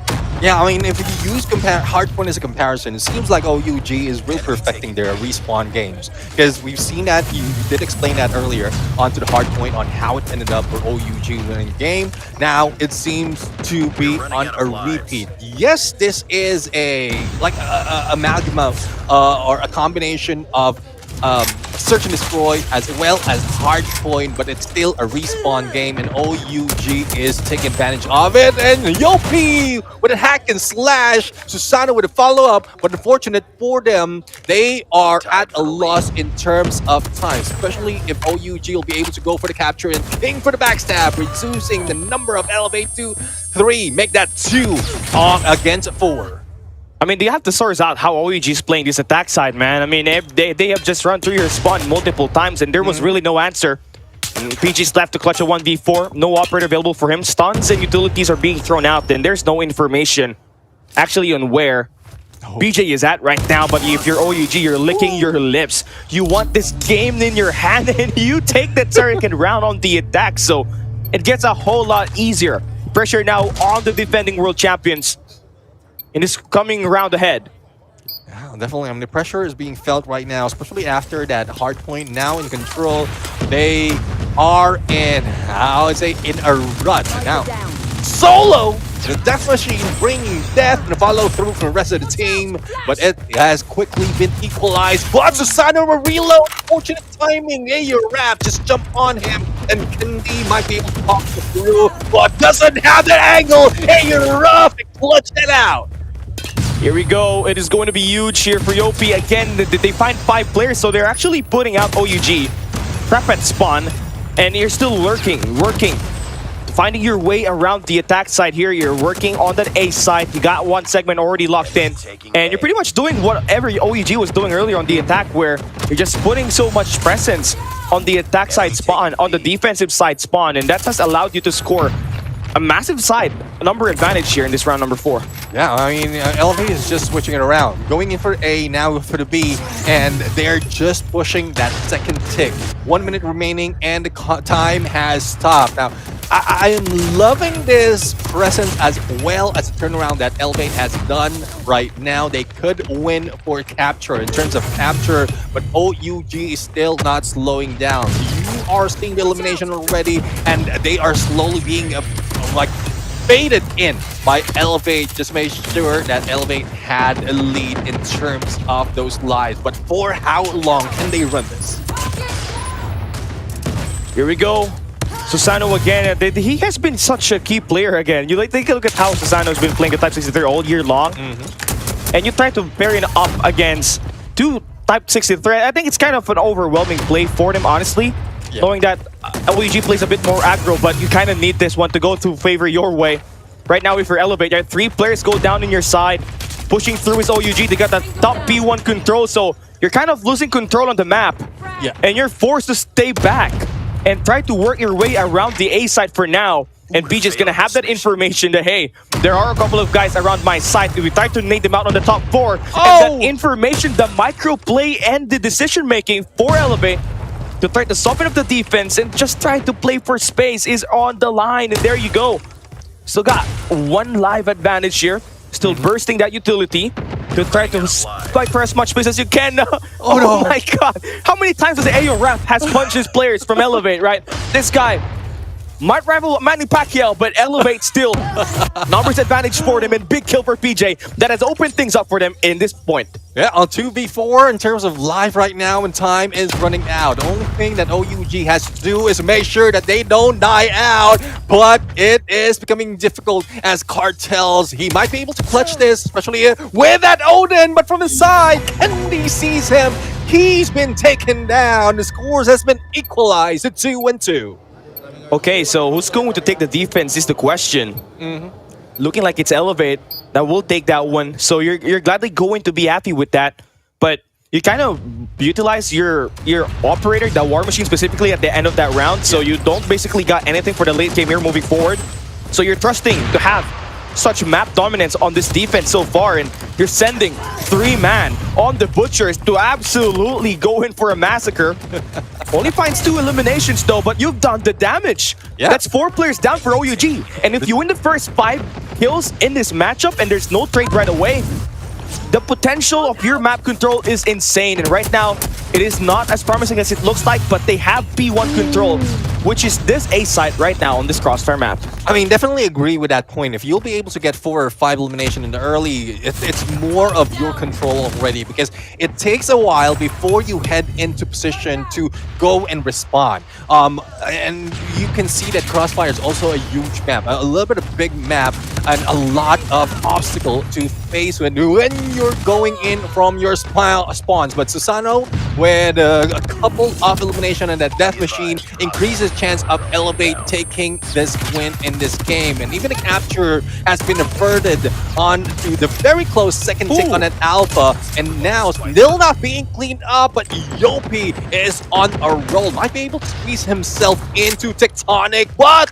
managed to get that hit mark, unable to get that finisher. And right again, we are reminded why Elevate is one of the better teams in this region, right? Why they are the defending champions. It's when they are tested by these challengers is where they signed up. OUG had the lead in this matchup, had the opportunity to close it in the last round, but Elevate having to deal with Kendi's War Machine. They're able to push up around that map, and OUG are now down to their last 5 players, and Elevate are on the hunt to put in the hurt. They're letting them know it. All utilities bursted through the point, and AO Raph ain't getting anything no more as he falls. Elevate had a slight scare on this match, but they proved that they are champions after all, and will win that map number 3. Definitely a champion potential, champion DNA being shown by Elevate. When we thought that they've lost that on the respawns, I made a comment earlier that because of their loss in hardpoint, it seems like OUG might be able to take this control. But, well, it was a huge turnaround, 3 games in already, and the point is leaning towards Elevate. Now, we are going back, or potentially going back to a hard point, unless it's already over, because we've seen the players already stand it up. So, well, judging on how the performance after hardpoint, Cali, what other chances can OUG take to grab a win against Elevate? I mean, I feel like for your squad, it has to be the respawns that you got to win. And unfortunately for you, your chance at trying to take this one over is kind of, you know, reduced in terms of the win probability as you're playing this Crossfire map. You kind of thought that you already had it in the bag, because after that round number 4 win, where you're just running over Elevate at that point, round number 3 win, by the way, the 2-1 where they had the lead.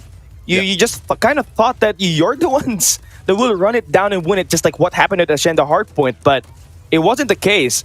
And Elevate started to wake up, and I tell you what, Kendi was having a rough showing on this map right now. He only had 3 kills, I believe, on the first 2 rounds, and at the end was able to resuscitate himself and put Elevate in the board and actually win it after trailing behind and giving OUG that game point and potential match point advantage. But again, there is a reason why Yopi and PJ and Elevate are the champions of last year. They have faced multiple teams that were, you know, better than them. And it's the power of teamwork. It's the power of communicating with your squad, and how you try to figure out the puzzle around the map is how you win it. And I believe Kendi, despite this performance, only scoring the 5th mark here, only 12 kills for him.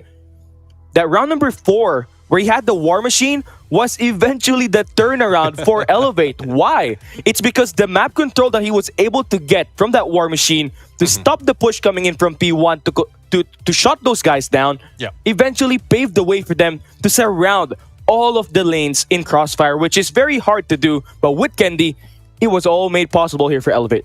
Yeah, definitely. I mean, PJ on a peak, and he gets that information, relaying it to Kendi, using that War Machine to stop anyone from rushing in. And we saw as well, coming from Butchers, we've seen that scenario. If you go for a time freeze, you will see that 3 players was stuck on the right side of Kendi's view. And I do agree. I mean, that was a game changer. That's where a team Elevate managed to stop the roll, stop the momentum of OUG. But the only question though, yes, they had a lead. OUG still has that hard point in their bag from earlier. Is there a potential wherein Elevate was just playing with their confidence, bringing over confidence to OUG and then smashing them later on? Because this is not the first time that they lose the first game and then took it back on the next. I mean, for Olea and this team, right? There's still a lingering issue between the mental of this team, and here and there, you have to give them a reality check that, hey, you may be the kings before, but you aren't the kings this year. You have to earn this title, and you know that's what makes things a little bit better for Elevate, because it's crazy, right? Some other teams, Neptune, they have psychologists outside of coaches. You have a head coach or an assistant, and you can book a psychologist or a psychology session, I would say, and you have to pay extra money for that. And for Elevate, they don't even need that. They have a 3-in-1 coffee mixer, and that's going to be Elevate Olea. And for you to be able to trust your coach with all your heart that you're going to be in this moment and you're just gonna have to do my strat is, I believe, some teams that has won the world champs have had a hard time to do. Yeah. Back-to-back years, by the way. So Elevate really turning things up here. Looking into our stuff, EOP total damage 2,665 on that last match and totally led the assault. He had a very rough game on that map number 1. So just as required for them to put themselves right in the board here in this map number 2 to take the match point advantage in this opening match. Yeah, going back to your point about psychologists and all, and Olea taking all those roles, I think like Team Elevate, not just Elevate, but a lot of Filipino teams are just built different. They are built different, that they have mental fortitude, that some has even a very strong mental fortitude that it couldn't even be broken down by their coach. It's just that this time, Olea and Elevate is just getting all those synergies all throughout this years of working together. And you did point it out. If Olea says this, they follow through. If it doesn't work, then it's on him.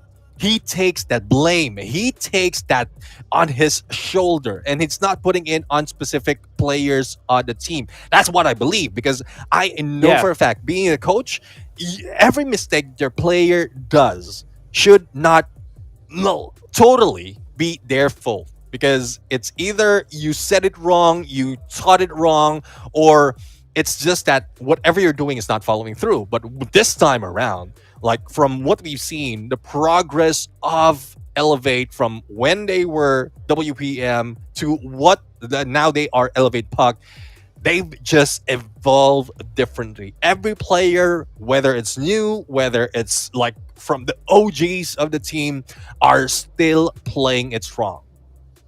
Yeah, and it's just amazing for Elevate to be this dominant. I think we've seen these guys, grow every year.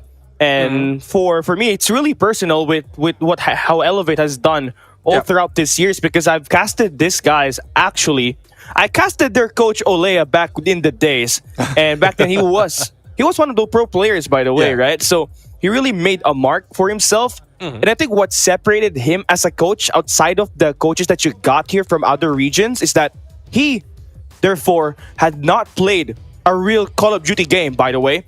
He has no experience how to play Call of Duty, and the only expectation that you can get from him is he plays COD Mobile at the highest level in the Philippines. And that's the system that he was able to build. He was building a system made for Call of Duty Mobile. You are not going to be able to apply the Call of Duty League strategies in this game. Yes, in certain aspects, the mental, but in terms of how you play Hardpoint specifically, Elevate built the meta this year, and everybody started to follow it when they won the World Championship last year. And OUG are one of the examples on how they are able to dominate in CDM back in CDM Season 9 and Season 10. Oh, I do agree with that. I do agree with all those points. But let's see. I mean, this is where everything would come into fruition. Everything that we talk about in terms of the comparison between Elevate and OUG comes down to this. Now, will OUG take another point against Elevate? It looks like it. But we've seen the beginning. The beginning of the previous match, it was Elevate who's taking the lead and then quickly turned around by OUG. The case may be the same, but result or the points going in would be different, giving Elevate this series. But we'll have to see that yet, because so far, in terms of that P1, it was crappy, and now we are heading into P2 in a few seconds. I mean, one of the maps that Elevate struggled on earlier towards the year up against STALWART Esports was this Lums map, and seems to be the target here for OUG. Already turned away the spawn away from Elevate's early rotation, so now you're just having to deal with the trim. Still finding ways for Elevate to play around the map again, the zombie horde playstyle. No matter how much that you get into point, there always going to be another player coming at you, and OUG able to stop the traffic so far and actually try to get a big value out of the Sparrow here for King.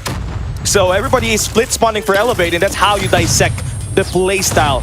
And OUG are gonna get this one on the first 30 seconds of this P2, and high probability that they should get a bit more chunk of time at the end of this hill and moving on towards P3. Well, let's see now. It seems like, well, Elevate are slowly crossing over to where OUG is spawning, but seems the spawn is still favoring OUG. 14 seconds remaining. They couldn't break through. 54, 55 to 18. And the rest will still be going to OUG. Early rotation already heading into P3 Junkyard. And the only question is, will they be able to take them down with that guy in number 3? Clo for a takedown, cleaning house, making sure that the opening is for Elevate. Look at how much kills Elevate is getting here, right? Not exactly much as you compare it to OUG, as they had their early rotation started on that P3, and again, the emphasis on just getting the anchor spawn is going to be felt here from OUG, but kind of doing that multiple times is kind of predictable, and you can see Elevate just directing the traffic all the way towards that fountain spawn, and they're gonna get a couple of value on their operator. Kalo still on the mid streets. Clearly one of the guys you want to step up, especially when he's on the OBJ, and just like that. That's at least 15 kills down for OUG. They lost the first and second and the third wave. And Elevate should be able to get the lead change heading into this P4. We got only 15 seconds remaining here, and they continue the spree. OUG cannot win any gunfights on this hill. Yeah, definitely. I mean, it looks like a full 50, if not a full close to full 60. But the rotation will be happening in a bit. And Elevate is already in the lead. But as you can see, already a full rotation into Garage. And even the backside cannot be protected that much by Elevate. But they do have fountain spawns, and they might be able to break through. Kendi on the spree, and the window, the wall would be taken down, but none from OUG. Okay, I mean, a bit more of a complex situation for OUG now. They're taking secret, still contesting. This is how you want to play it. You don't really want to give up as much time here as it is a Monhill moving involved. Elevate are still trying to break this through the front. Look at the smoke from Kendi.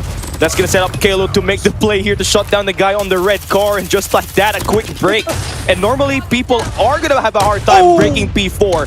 I have had dealt with Soul with P4s, and I tell you what, we couldn't solve it. And Elevate just managed to get that one through. And as well as for OUG, so you're clearly looking at an even playstyle in terms of pacing, in terms of tenacity in this game.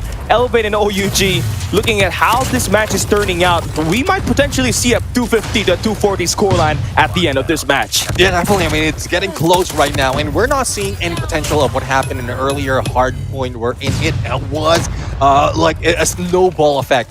Gearing into OUG, unless Elevate would be caught off guard on every rotation, and it's not happening just yet for the 2 rotations that we've seen in those hills. It might still continue the back and forth, but OUG getting a few points from this first hill, and will they be able to continue with the 40 seconds? But Elevate's already closing in. Now, Scrappy P1 is back in play despite of how much operators and skull streets you have, and this would still be equalized by the end of that time. Oh, PJ and the crew again, they have a war machine on the P1. Not really a ton of value on it as he gets naded out, but Elevate are doing as much as they can to keep the pressure on the hill while also trying to set up new. So they're thinking bigger picture. But the problem now is, how are you going to solve the way OUG will play the next set? Because they're known to really play for the spawn here before trying to take the attack on the hill. But it seems like it's the other way around now. They're actually spawning all through blue. So it's kind of a difficult situation for them to really try to fight for that when you are all across another lane. So yeah, it seems like they're going to slow it down for now. Wait for operators to actually pop through, but well, the push is not really going to kill enough of value right now for OUG, as the operators are enough to shut them down for the time being. Yeah, I mean, definitely. I think Elevate has learned from what happened earlier because they, like OUG, did manage to control the spawns so many times when they were here last time, and now Elevate's just making sure that they have anchor spawns, in spite of not stepping into the hill. As long as the spawn favors them, they will still get the point. And 144 to 123 seconds remaining into the mix, and OUG still couldn't broke through. Yeah, having a rough time. It really is the way it is with the map deck slumps, right? One slight error on your first 30 seconds and you're bound to really struggle to contesting this point, and you're left with only the scraps here, and Elevate are slowly pulling away. OUG, after having a great start on the Hacienda hard point, has kind of had a dip in terms of performance as Elevate are slowly wearing them down. 155 to 104 on our scoreline. We're nearing the way it is gonna have to actually pan out to be, but you know, looking at OUG, still gonna try to fight this. They won the pinch play situation, so now Tectonic with the big 3 kills to put themselves inside the hill. Yeah, and PJ is the only one who is holding in their Tempest in hand, and unfortunately, there's just so much from OUG that's coming from all corners. But as we say that, Elevate right now taking over, and it is just a tug of war. Whoever grabs this will not dictate who's on the lead, but at least we'll be able to catch up. 172 to 116 the point, and 20 seconds remaining. The junkyard is where garbage is collected, and I think it is Elevate who is cleaning house. Yeah, I mean, thinking about the garbage collector here, I mean, Kalo has had the numbers in terms of playing the OBJ, so you like to see what's happening for him so far. He's had all year an inconsistent performance. I don't know, is it going to be commitment issue? Is it going to be internal issues coming in from him? But when this guy is alive and kicking well, you already know that the hill is going to be supplied by that super soaker, or the garbage collector as we would say in here. As he pick up so much scrap time as well for Elevate, that has prompted a lot of teams to actually copy the way he plays it. But right now, looking at how OUG is doing, they have been, again, they have lost control of the map, and they're spawning at the bad spot possible. Right through Graves is where they go, and that will be easy access for Elevate PJ to get more shots in this matchup. 2 kills more. What can he get as he has a couple of more bullets on that weapon? None. But the way that they have played this game, they have had the momentum now. Yeah, definitely. I mean, should we start saying Halo the garbage man? Because it seems like he is cleaning house with the rest of the teams right now, especially with Envy with 37k and a few more remaining. But the rotation would be happening into the next point. But it's very, very close for Elevate to grab this win. OUG stuck at 125. It seems like there's no stepping in on that. Yes, it will be scrappy when we cycle in back to P1, but Elevate already has that momentum as well as a huge plan once they get away from P1 to P2 to take and finish this game. I mean, they're close to just winning it now, right? I mean, OUG are barely hanging on. They got to get this whole hill into them just to make this game a bit more closer to what it is right now. And you're going to have to think the bigger picture. Stuns are connecting, utilities are dwindling your lives down, and Elevate are slowly trimming the points and also removing all of these players in the hill. And now only with 20 points that they have to get, this game is bound to be over. But it's not gonna end here. It's going up to new. OUG are on the race to try to get this spawn and secure another Mun Hill. And it starts here with Solo, who finds the kill onto PJ. Kalo with the trade, but Cartels has had the opening. His teammates spawning on his back, and they are on the way to try to get the garbage spawn. But Susano is there to stop them, but not for long. As he falls, it's going to be a scrappy battle. OUG has taken it over. Cartels with the massive Tempest play, and they are going to flip the spawn. Have the early rotation. Elevate are so far out right now, and OUG should be able to score a few more points here with this War Machine invested. Yeah, definitely. I mean, they are scoring a few more. Susano in there just holding the fort, and it was just delayed because everyone from OUG was rushing to them. And this time, Elevate clears it, but still, we have Tectonic on the roll, sticking and stoking in this P2, and it's very difficult really to see if there's anyone from Elevate to be able to break through. They need a few more points, but it is being averted, being denied by OUG right now. But they can go for the early rotation next, and there's still more chance, more leeway for Elevate to lose this point. Here we go. OUG, again, they still have to survive the gauntlet here. Another hill opens up. Another 60 seconds that are available for them to carry over the momentum from that P2. But Kalo fully locked in. And then as you can say, 103 seconds for him in the point. And for Elevate, they have now cleaned house. And Elevate are just 5 points to win this game and win their opening match. A code skull in the map number 1. But Elevate remains supreme. They still take this game and move on 1-0 in the group of death, as I would say here in Group A. Definitely, I would agree. And we just witnessed K-Lo cleaning house. The garbage man is back and alive. And he was just collecting out of where they spawned and onto where the rest would be staying. No one is contesting it. OUG was left in awe. Yes, they break in a massive hard point in Hacienda, but when it comes to slums, Elevate quickly turn things around. Now, I know congratulations would be gearing towards Elevate right now, but we also want to congratulate those who are winning the other games, especially in other broadcasts that we have. I pointed out earlier while I was casting with Clark that Street Gaming took a lead. We had a glimpse of that game, and now they won that game against TL Esports with 3-1. Now we also have a 3-0 win by Galleries on their first match, and even for Amigos and going against New Gen Ninjas, it is a New Gen Ninjas who managed to sweep the game 3-0. I mean, the New Gen Ninjas, I wouldn't say that was a, as dominating it could be a 3-0 scoreline. It wasn't really,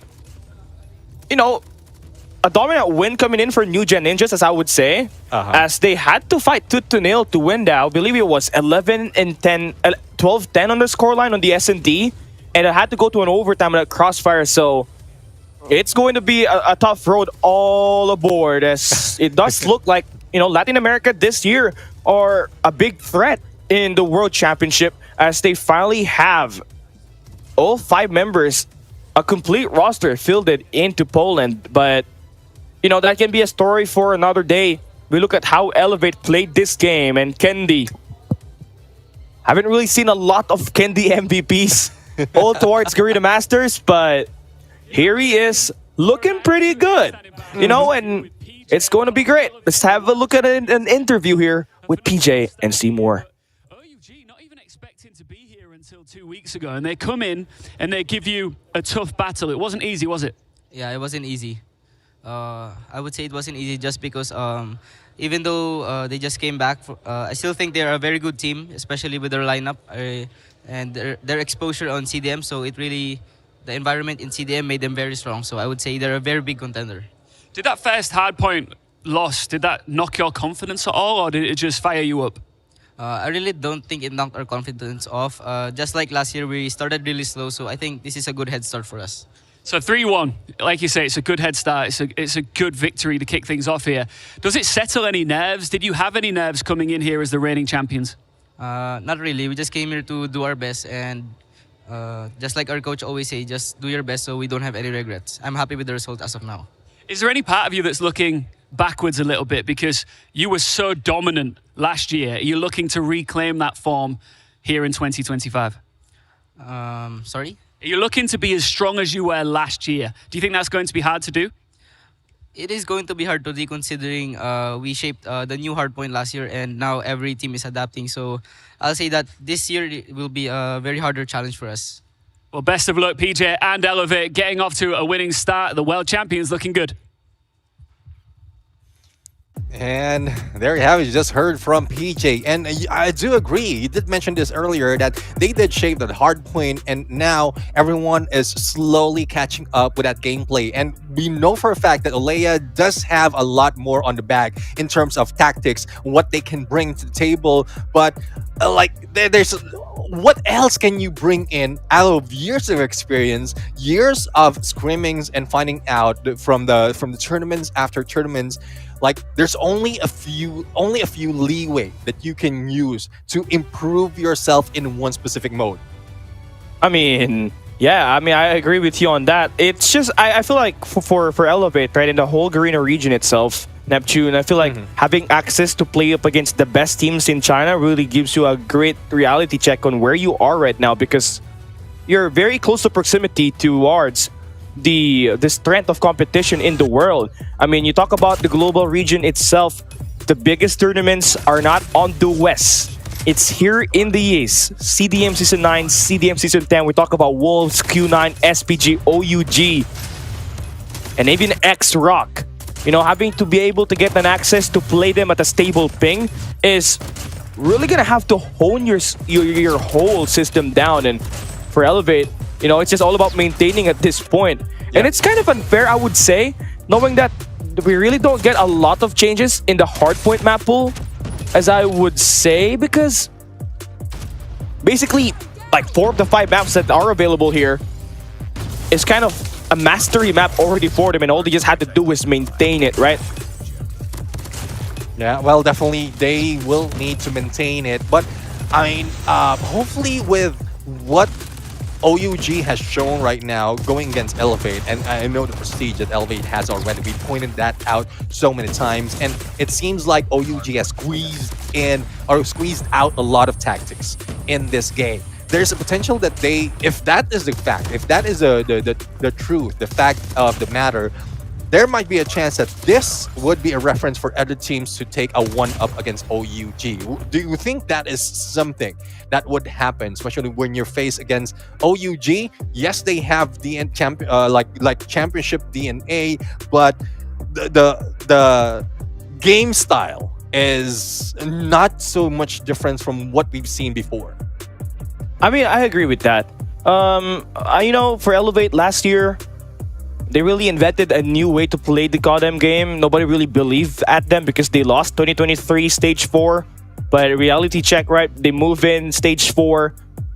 They played CDSI. They played World Champs. And they steamrolled every competition that they played here. And people started to realize that, hey, this is going to be how this is how you're going to be able to play COD M hardpoint, right? It's all about the horde style. You're going to be able to get your survivability in the game, and you need to provide yourself a ton of pressure inside of the point. But you know, nothing beats the original, no matter how much you want to actually copy the way Elevate is playing, like OUG does it, like how Godlike does it, how everybody is doing it. There's really no way for you to be able to copy it, so you have to reinvent, right? It's not all about copying, because copying is going to regress your whole team. You have to be able to develop something new and provide something that can separate you from the rest. And we talk about Wolves coming into this year. They actually reinvented how Elevate is playing, a bit more faster pace. But unfortunately, they don't have their main roster in here, and they only have a couple of hours of sleep after the traveling that they had to do from China due to the extremities of the visas that they have to do. But at least they're here. That's what matters, Neptune. But you know, I felt like for teams, you just gotta have to reinvent something. Try to use what Elevate has and see what your team's personality is, and then you can go in and try to tweak it to cater your style, and not just copying Elevate at one point, because that's not really going to work. Exactly. I mean, I do agree that nothing beats the original. Most of the time, even before you catch up in copying and trying to get to where the original is, you're already being left out. Especially if the team that you're copying is slowly evolving. But again, as I mentioned, there's only a little leeway in making those changes. You can mix and match some tactics, but as long as the gameplay, as long as the game style of the mode is the same, you can only move around that much. So some teams might be able to do it, but it just depends on the speed. If on how they can catch up, how can they evolve or adapt to what the original has been doing, like what Elevate has been doing, and then apply it to their own. But I do agree as well, wherein you need to put in your own flavor, because yes, it might be similar, exactly similar to what we've seen on the original does, but you will need to adapt it to your play style. But that is first match over for Group A, and we've mentioned that there's a lot simultaneous game happening, but we will be going for a quick break. When we return, we're going to continue on with the World Champions. So see you there.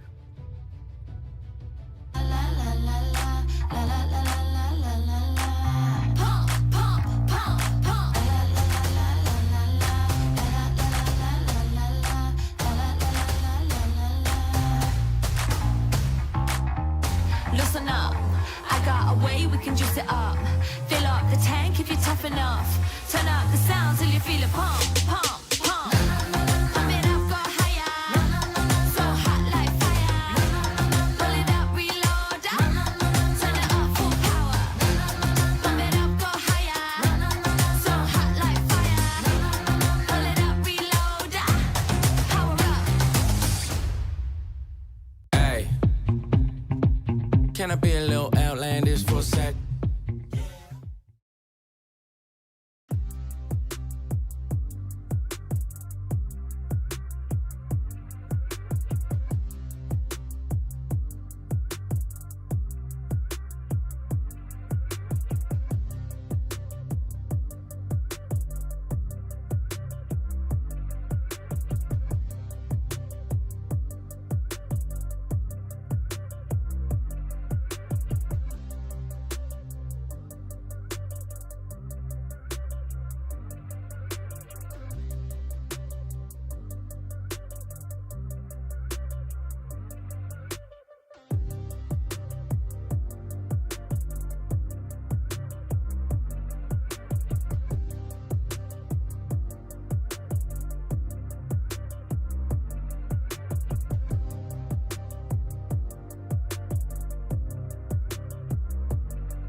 On them, because on how they got into the world champs, whoever has made them here is like it just shows different in terms of what gameplay Garena has brought in. But against Stalwart Esports, would it be, I mean, would they adapt that quickly, similar to the story that we were talking about before the break? I mean, we're talking about STALWART Esports now, right? And I feel like, you know, for STE, they have been the younger brother all these years up against Elevate when they were acquired by the NA American org, the North American org, basically. But for the younger brother to be at the shadow every time, you know, they had to change things up. And it was a wake-up call when they lost against TRT, which is in Garena Summer Invitationals 2025, where they placed fourth. That was one of the lowest that STE has ever come, and you would think that it's over for them, right? I think they would have to disband because there are really not enough passionate players to actually play the game anymore. And then they made the sudden decision to, hey, let's get my brother back, right? Let's get Reef aboard here. Now you have an Indonesian double troublemaker, and then you add LeBron Jai, which is the difference maker of this team. And I feel like he is the heel of STE here. The way he's been acquired, it's like more of a Kendi type role when he entered for Elevate last year. So it's nice that for STE to not be, you know, bullied anymore. They won Garena Masters Season 9, if I'm not mistaken. And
go here in the Philippines, Neptune. They had to stay here for 1 week.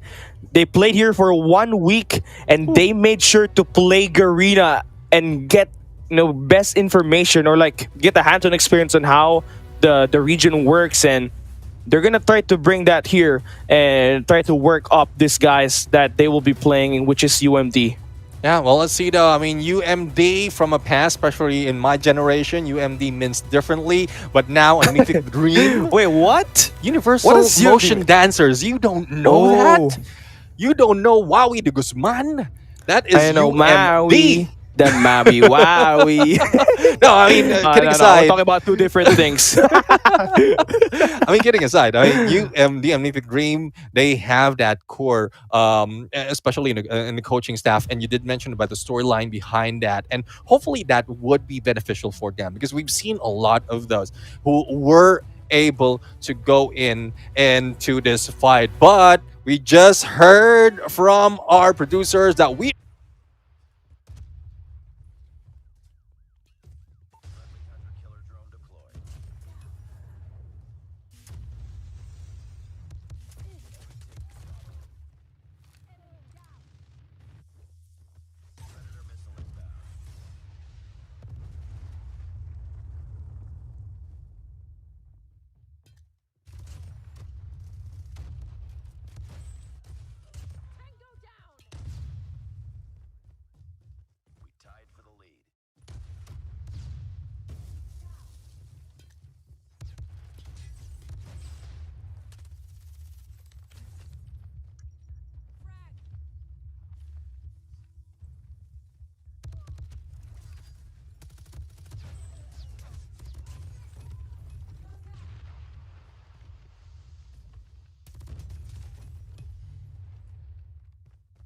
it seems that there's a lot more that we can see out of this team when they go in and move up the bracket. DVS, as much as I want to see it, it seems like there's still a lot more work to happen. Not quite sure if the first day jitters that Q9 needs to live with, thus like losing 2 of that control, but in their peak, it seems like they can bring a 3-0 in that specific mode. But we are back on the screen. We are setting up for our Garena match. It is Stalwart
takes himself out.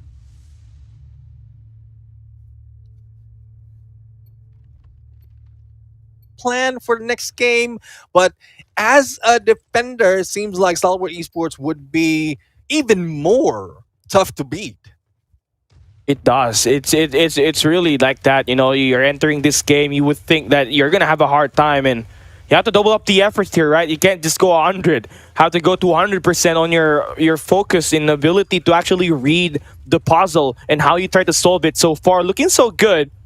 Honestly, for Bear Clan, in terms of the early engages, it's just what happens with the mid rounds where they just do kind of fell off.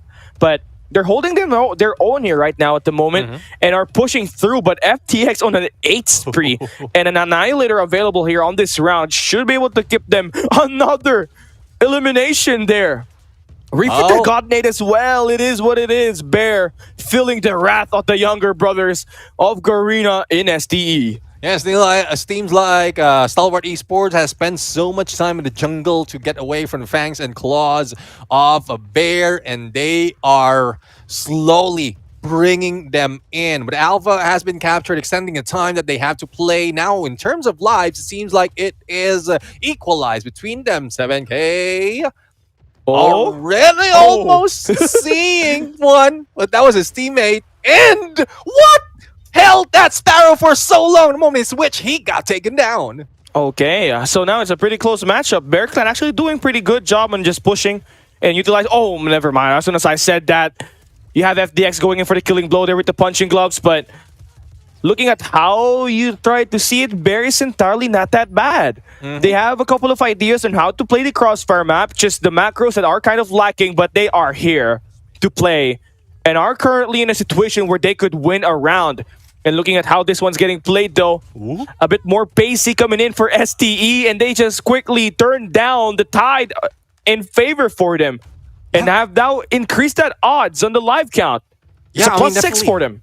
The way I'm looking at STE right now, if they're going for the push, everyone has a backup from all angles, and that is how they want to end it. They still have a lead, only 3 remains, and Chai might have been taken down, but was able to bring down 1. Now, all they have to do is keep their distance. They have the weapon, they have the position, and despite of how it is, Ayur will not be able to survive it, and Jai just blows him up to get that 2 point.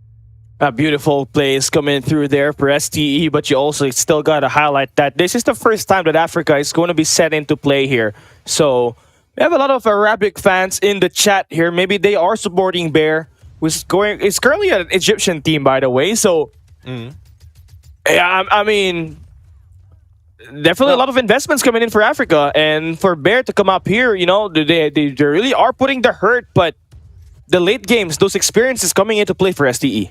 Yeah, I mean, like I mentioned earlier in the opening, it's not just like once you're on this level, like you really don't lose. It's more of winning or learning. And this team, I guess, Bear Clan, despite of them not really stepping up like in those rounds in control, seems like they are learning a lot, because earlier we saw that it was close until the finisher that STE has brought in, and they are slowly adapting. So this is one thing that we want to see overall from most of the region who will be debuting in this World Championship. But it's just unfortunate, but the lead's already on Stalwart Esports. A capture, 2 ticks on a capture on that alpha, and a finisher would extend the game, giving them more chance. But Charisma was able to go in for a double with Mantra on the standby, and it seems like they'll be able to hold on. A 12 and 17 on our scoreline here. Oh my God. I mean, who do you even want to call out, right? We've been singling out how STE made a couple of additions that has made it known that they are a strong-ass team now. Cloven Reef, again, the Indonesia brothers are putting in the hurt in the close-range gunfights, like which spot that Reef is holding right now. Then you also have FDX and Jai, who has put the hurt in this long range, and you're really getting outmatched in terms of the gunfights right now when STE are close to winning their opening match. And it's looking so good right now for them, as they only need to take down 2 more players in this map to eventually go in for the dominating blow at 250 to 101 on the scoreline of the Ashenda Hardpoint. You have a 7-2 scoreline on that S&D, and here you go in for the 3-0 split. A sweep held here by STALWART Esports as they welcome Bear Clan to the world stage. Yeah, well, definitely there we have it, a 3-0 being served by STALWART Esports. The Bear Clan couldn't claw out on that fight, but like I mentioned earlier, it doesn't matter that much. They might have lost against STALWART Esports, but hopefully they learned a lot in this game. But let's congratulate another Garena representative from the name of STALWART Esports, STE, grabbing their opening game with a win. It's looking pretty good so far for the Garena guys. I said a bit of a hiccup there for the boys from Elevate, but they did get their act together at the end and surprisingly won a Search and Destroy Coastal, where you have OUG been running that map for so many time now in arguably the best S&D region in the world in CDM. Season 9 and 10, but it is what it is though. STE are gonna have a completely dominant blow here on this matchup and will be succeeding to that 1-0 split. So they're on the upper bracket finals now and are 1 win away from advancing to the playoffs heading into day 2. They have never skipped it once. I tell you that under the STALWART Esports banner, last year they may not have had a deep run on the playoffs, but they made sure that all representatives in Garena are going to be able to represent, and STE are going to take this one home with Jai getting that MVP. 20 kills, 15 deaths coming in for him, and being the heel. I feel like he is the heel of STALWART Esports. So when he plays really well, you are kind of in a deep trouble. Yeah, definitely. I mean, he is a hill that everyone, the opposing team, needs to climb over, and for them to be able to break down or bring down STALWART Esports. I definitely agree with that.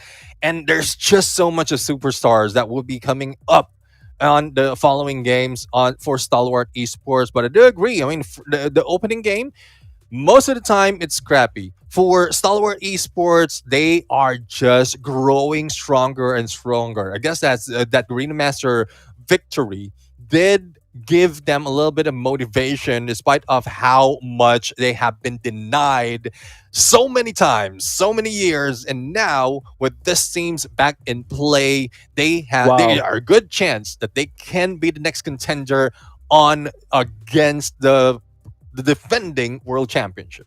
I mean, look at Mod 6 right there on the right, man. So his man is so fabulous right there. And I tell you what, right? I mean, Mod 6 is one of those content creators for Call of Duty Mobile that served in the real Call of Duty. He did have a Call of Duty. He's an Army veteran, by the way. So yeah, great to have him here along with us and share his insights on how this game is being played. But we look at Group D and how it's going.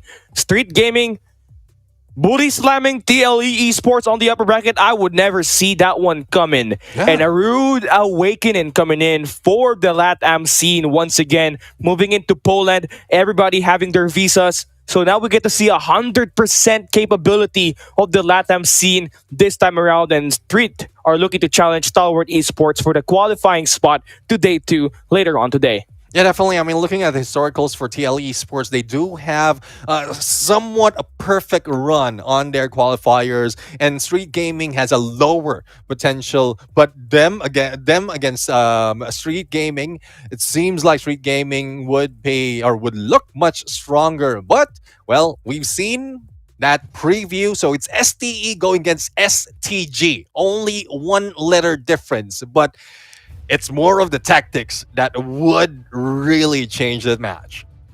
I'm looking over the games on the opposing side. I was looking at Wolves up against Animus. You know, a team that really didn't have enough repetitions with the new phone, I believe. They 250-63 Animus on Group B, by the way, today. So really dominating game that they have here in play. But yeah, so far it has looked pretty good for our Garena representatives. As to be expected, again, we have the second best circuit in the world right now here in Garena. You have, I would say, I think we are. I know this is a Garena stream. I'm trying to not be biased, but this is a Garena stream. If you want to be somewhere else, you can go. But I believe Garena is the best environment to be able to hone champions, because we are not just champions in COD M, Neptune. We're champions in multiple mobile titles, and we can speak facts about that.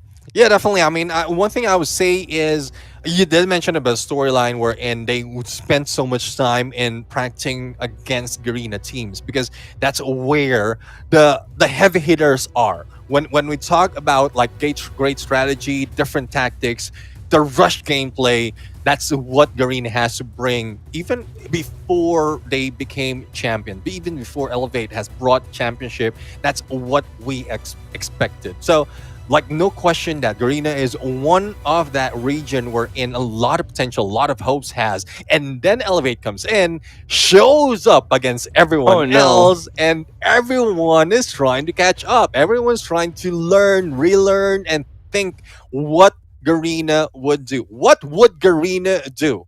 Like, when we talk about the teams, what would Garena teams do? So that's has been a pattern from after Elevate has won the championship, and it's very bringing so much of pressure for the Garena teams. Hopefully, not so much of pressure that they would lose their mind, because all they have to do is enjoy the game.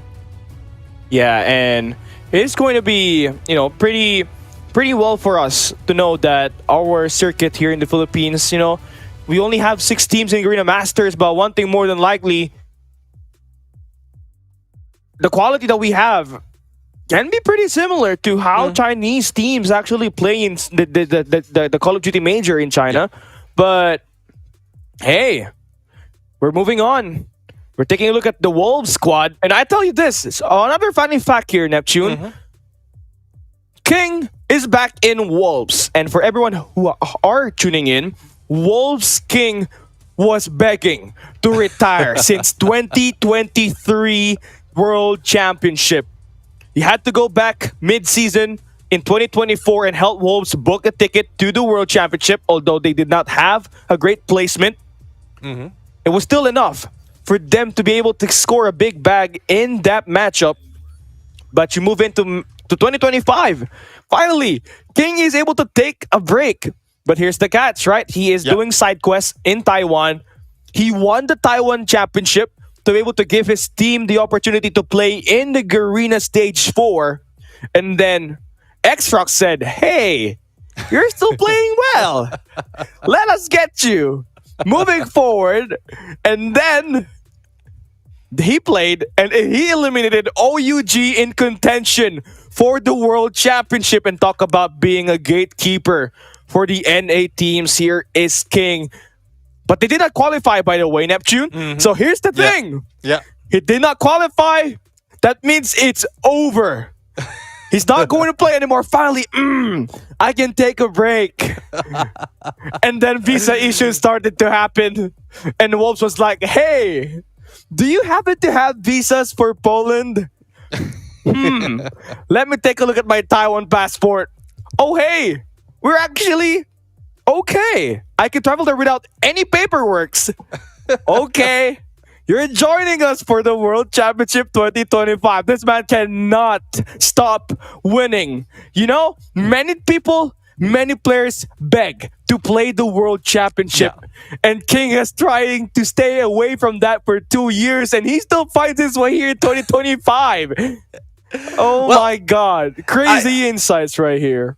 Yeah, it might look like, based on the story, it might look like that he's just trying to stay away. But back of his mind, I'm pretty sure there's a lot of hunger, a lot of ask that is happening that has brought him here.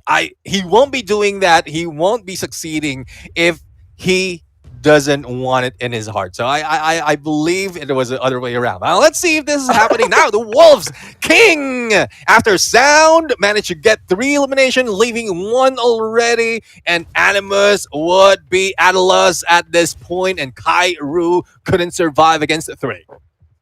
Oh man, it's going to be a tough task here for Kairu to clutch this. You got the GOAT of God M still playing in this round. That's Zai. Multiple-time MVP for the Call of Duty Major in China.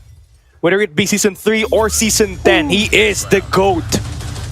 No doubt. And that's going to be Wolves with their early blow. 1-0 on our scoreline. Yeah, 1-0. Now the Wolves right now, I know that there's so much history for this team, and not so much that we can like really do to hype them up, because they are a great game, especially with the storyline that you mentioned. King is part of that, but unfortunately Sai has been taken down. Even Peg has been taken out as well. Now it's a 1-for-2 trade right now. Animus might be able to take this lead if they can take one man down. But rotation-wise, it seems like Wolves will not be moving that much. They want to wait for that opportunity to balance it out, and then that's when they pounce. Here we go. It's a great start for Animus, honestly. A team that had to sub in for Godlike since they could not make it here in the World Championship. And, you know, they had to like get a last-minute practice, and here they are trying their best to maybe make a play and get themselves going here, but you're asked to play the best team in the world right now, arguably in Wolves, who may have not have the spot on Rise this time around, but King has already been a champion, so this is just a quick plug and play for him. He's got 3 kills, and you know, he's always had the way to clutch things up no matter what the cost is, and that's going to be the play. He's gonna have his team lose out 2 guys early, but they immediately run it back, and there you have it. It's a quick 3v1 now. Kairu left to clutch this 1v3 now on the attack.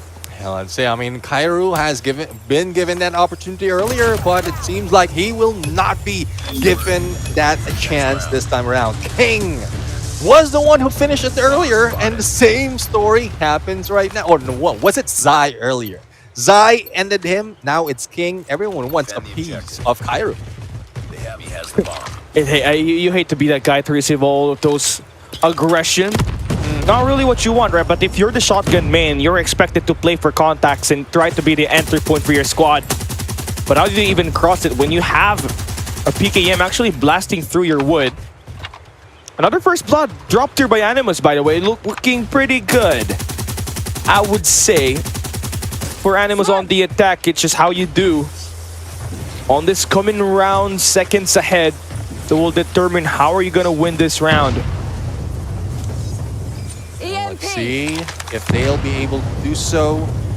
1 minute 20 seconds on the clock right now, and Wolves has lost one of their players. Wind managed to go in and equalize that, but it seems like there's a little bit of standstill that will be happening from both sides. You don't want to lose one of the players, and that's where you try to rethink your position as well as your strategy. But Wind right now is getting wind as to where Kairu is. And Kairu's still waiting, right? I mean, they're waiting for an opportunity to strike here. Information that there is a guy guarding the A side, and that is going to be King. But you still burst your way into it. It's a 4v3 situation. You got the numbers advantage in here, and you look to try to win a second round. But Wolf Sounds pushing up. That's the first one. A couple of trades coming through, looking good for Animus. And hey, ho, King left in the clutch. And now Animus are trying to hunt him down, and they do find their way in the game. Finding that round win, that gives Animus their first round. And again, the first bloods, it's 2-for-1 in favor for them. Let's see now if this is something that Animus can bring to the equalizer. They have a chance to control the pace of the game, and they seems like getting straight on. Quick trade, but Peg says no. Thou shall not pass, and takes down 2. Now Zai will be able to take one down, but Peg and King will be the ones taking them out, and Narcs nowhere to go, trying to go in for a peek, but Peg goes for the backstab, literally. And Wolves are starting to slowly figure this game out. And looking at how this one was played, you kind of saw Wolves absolutely be weak in firing range in CDM, and that's a great statistical remark there. So for Animus to think that, hey, I know Wolves can be suffocating, but if we can play their worst map, at least we get a chance to try to play this. And for Animus, they're not that, you know, they're not that strong in terms of the S&D, but if we're talking about firing range and coastal, that's where they're kind of playing their bread and butter. So you kind of saw that with the first Bloods engagements there, and they're clearly doing their homework on the opening picks. But again, you see it. the first bloods. Still in favor for Animus. They did study this game. They did study Wolves. And so far have put the pressure on the attack.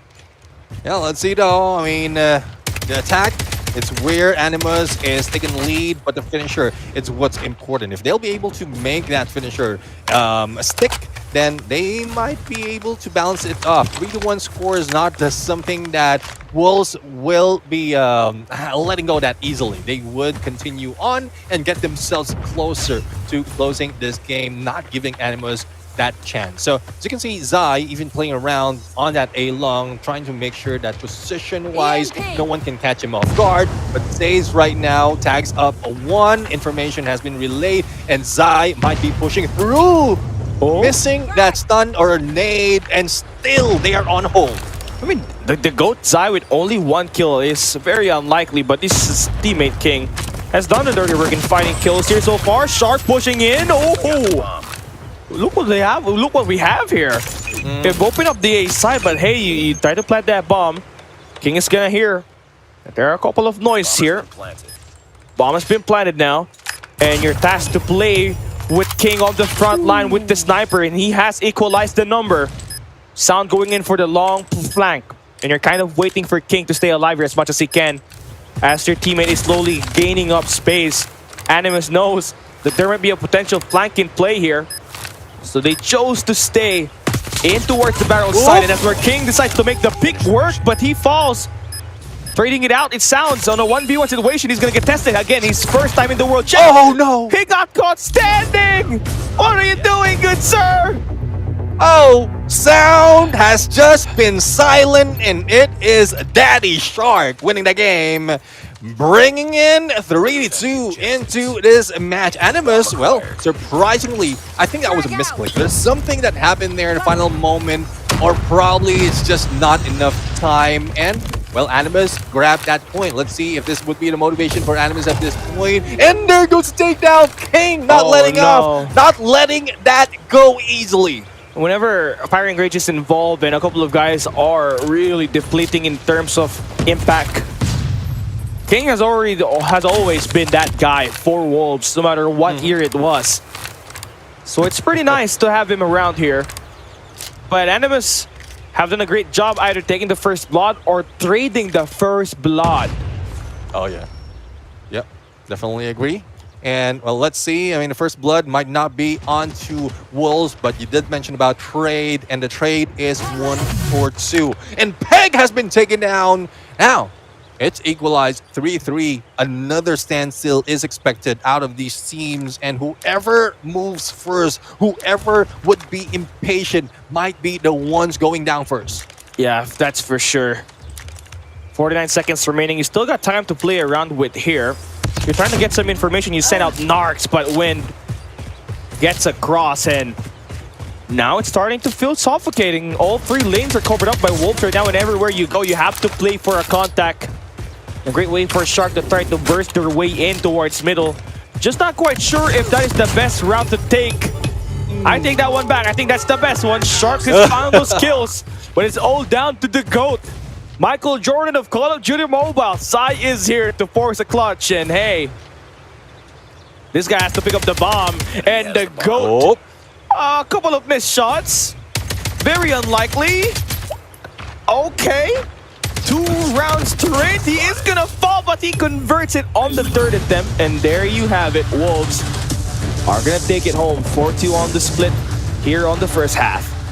Yeah, 4-2, and well, they are still at it. I mean, they haven't lost their mark. They just doesn't like they are not just showing up like that overconfident. They still have to go with tactics. They still have to go with strats, and that's where they win those games, despite of how the opponents are like equalizing everything. With King with potential to take a shot. Hyrule right now, or rather, King was able to take down Shark after Zai has been brought down. So it's a 4v4 situation. Hyrule, BKM, Bloodlust. Well, yes, you have the Bloodlust, but you're wasting a lot of bullets.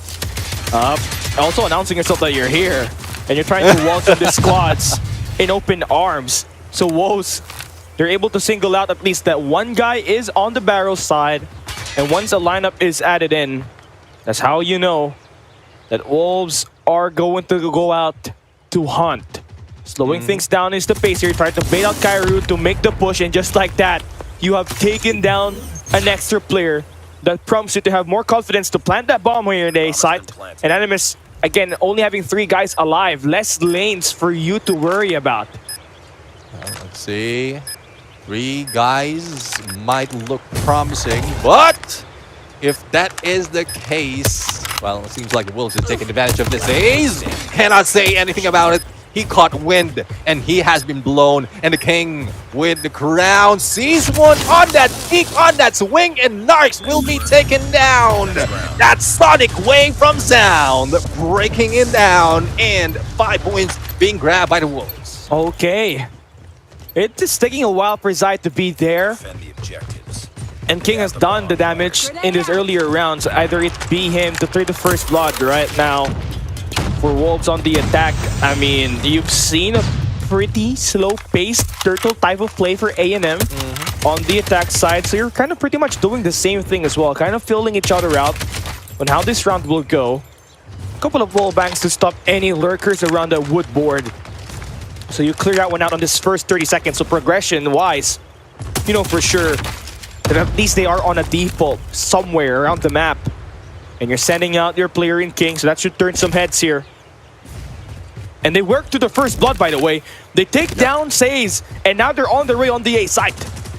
Hell, let's see. Well, on the way to the A side, 3's guarding it from 3 different angles. Kairu is once in the corner in trailers. Now, Wind on the run, slowly moving in. Shots onto all the corners that might have been taken by Animus. And let's see who moves out first. Seems like Wind would be moving in a bit, and Shark right now. And, well, we're going to go into the caster desk at this point. We're going to continue and giving you more updates on what has happened onto Wolves as well as Animus, because we're going in onto the battle for Stalwart Esports, Cali. And this is one thing against Street Gaming that we have been anticipating to see. Okay, so pretty interesting now that we get to see both squads. I feel like having the same playstyle as well, and having the same coach as well in terms of, like, you know, culture. Having Palitao, right, a very renowned Brazilian player before and now known as a coach, you know for sure that he's gonna have to have a way to counter the way Street is going to play Slums. But here we have it. Looking good so far in the first. Hardpoint is STE. And this is one of those maps where Jai is absolutely a demon. So you're trying to send him out to play and unleash himself. But so far, you're gonna get cut across.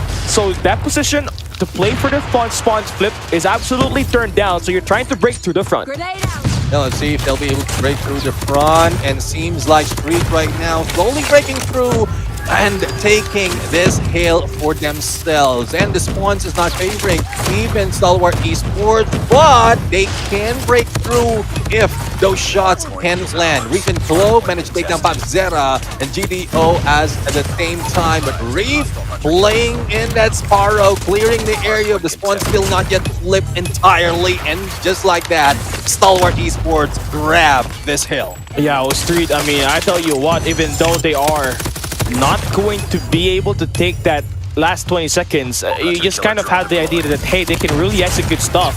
But it's all about the matter of trying the transition to maybe get yourself the early rotation off the P3, which is another money hill. But Skrr just completely beamed them down. So the last 30 seconds of that P2 is potentially converted into a P2 to a P3 chain. And Glove again being the detrimental in terms of finding the entry along with Skrr, who supports the OBJ. It has looked pretty good off the get-go here for STE. Yeah, well, it does, and Street managed to take back that hill, but fortunate for STE, they do have the spawns, and they might be able to go in, but the backstab from Bigode, well, unfortunately, he has been taken down. The control from this guy, and number 5, before being taken down, LeBron Chimes, almost clearing house, giving way for the rest of the teams, but the deep has been done. 74-39 with plenty of time to spare. Yeah, a lot of time to spare in this matchup right here. it's gonna be quite rough for Street to go out without any cash here. I mean, you had a couple of seconds on that P2, but outside of that, that's just really it. Then STE's just about to run them down once again. Glow with the read and their battling is just insane. And STE, 3 rounds straight. They're going to chain hills. And Street is just about to struggle again before opening up, and you all know it's hard to break this. Yeah, well, don't call it hard point for nothing. Now let's see if they'll be able to continue on their roll. But Street did capture that, but it seems like, as you look at the position of the teams, they're just setting up, and Chai losing out, not even letting go of that. Then he would lose that operator, giving more chance for Street Gaming to take this point. Street Gaming, I mean, you need the massive bounce back here. FDX is gonna try to push out, but that is 3. Make that 4 players down from STE, so a massive sign of vitality here for Street Gaming. As we move back into a P1 reset, so far Chaotic has been the damage dealer, plus 20 eliminations for him, so he's looked pretty good in terms of providing his team that amount of firepower to try to push around the map. Now you're kind of waiting for Jito to activate and help your team actually get near that P1 so far. Nobody really standing in the point right now. Nobody wants that business, but one thing more than likely, Street is up there. They won that mid-map push, and Jito, we talked about him stepping up huge, and he does find those 2 kills to extend around the map and gain some more footing here in this map. Yes, plenty of time on the Tempest now. We might be seeing a huge turnaround being done by Street. Thank for the help of Jito. Now, the rest of the teams from STALWART Esports making sure that they have enough lead to keep Street at bay. Pabzera on the push. Not seeing one and almost being taken down, and he's the one who managed to bring down Reef, opening that P1 still and giving headway for the rest of the team to take that P2. Yeah, that is true. STE again, you're needing to try to make the break here. Street finally able to match the pacing of how STE is playing. Jito, again, we talked about him trying to step up right now. He has 20 eliminations.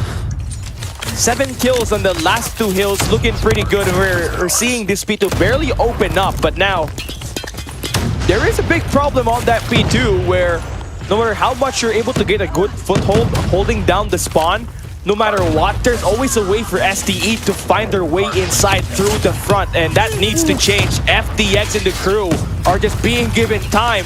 Somebody needs to contest, but the pressure is just too much. The pacing, pretty fast here for STE.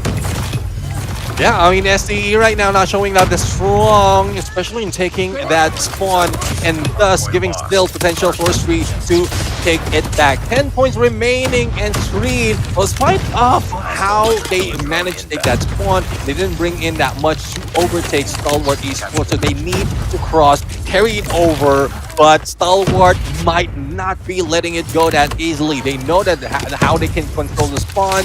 It's more of how the Street can outsmart them, as well as utilize all the operators to take down, especially Jai, who lost out earlier and now is paying back. Oh, paying back it is. Jai already with 26. Not exactly, you know, the kind of dominant game that we're going to be seeing from Garena Masters. And it's just the way it is, right? Because you're dealing with a playstyle difference. Every region has their own ways to play, a different set of maps, and for Street, kind of feels like they have the right intentions. It's just that this macro plays where every time they have managed to beat up STE in terms of rotation, they would always find a way to drop the ball and lose a gunfight, right? We've saw it multiple times. Reef, Globe, on rotation, they'll get multiple kills, and that just stops the momentum from Street every time. Well, let's see if that's something that Street can get away from. It seems like STALWART Esports will not be letting that go easily. 3 seconds before that hill opens up, and Reef already in the back end, trying to defend whoever squeeze themselves in. But the superhero at this point would be Clove, getting that spawn, that founding spawn, and making sure that no one takes him out to give headway for Stalwart Esports. Finally, he has been taken down. Damage has been dealt. 40 seconds remaining. Oh, that opening might be taken by Street right now. Only one remains in the battle on that 5. Maggie takes him down and he clears the hill. Yeah, Maggie's in a rush here. And that is just a couple of kills essential for Street to get themselves to buy back enough time. But again, I'm talking about the same thing, right? There are multiple times in this game where Street should have taken it on. But look at Clove, 8 spree coming in for him. And this gunfights, this streakiness for STE on this rotation and on this read has just been insane. And you love to talk about that gameplay right there. Now let's see if they'll be able to put in so much Jai once again. And Chaotic, well, being poetic at this point, but unfortunately has been taken down by Skurd on that spree of Zera with a god nade onto Jai. Now 229 to 144. No one stepping in, making sure that everyone's cleared all throughout the fountains as well as the arches. But Skurd with the death machine would be the death dealer at this point and cleaning house. But no! Street managed to step in only for a second before the rest of the teams from Stalwart Esports has taken house. Oh, there you go. 244, 145. Just going to be a quick win coming in for STE. A bit of a scrappy play for Street, but this is just way too much presence coming in for the second best team coming in for Garena. They beat their mark once again. A very solid map win and are just 2 maps away from advancing to Day 2 of the COD World Championship 2025. Well, they want the arm. They want the hands, but they took the arm of Stalwart Esports. They were given a chance to catch up, and unfortunate for them, they couldn't really hold it for long against Stalwart Esports. This, like a mastermind all throughout from Garena region, similar to what we've seen in Elevate. This team is something else, and they have a lot of proof.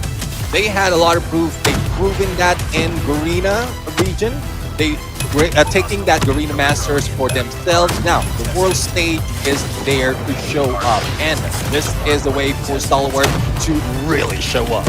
I mean, you love that, you know, we are seeing a second win coming in for STE because for the past few years with Shut Up, Incendio in the board, right, they really fell to a curse of not winning any title in the local scene. But they've always shown that they can go head-to-head in the international tournaments. But it's just that when it comes to beating down Elevate, there's really no way for them to figure it out. And that's where, you know, this revitalized roster for Stalwart coming in here is Reef, you have Jai, and you still have the main 3-core roster from the 2024 run.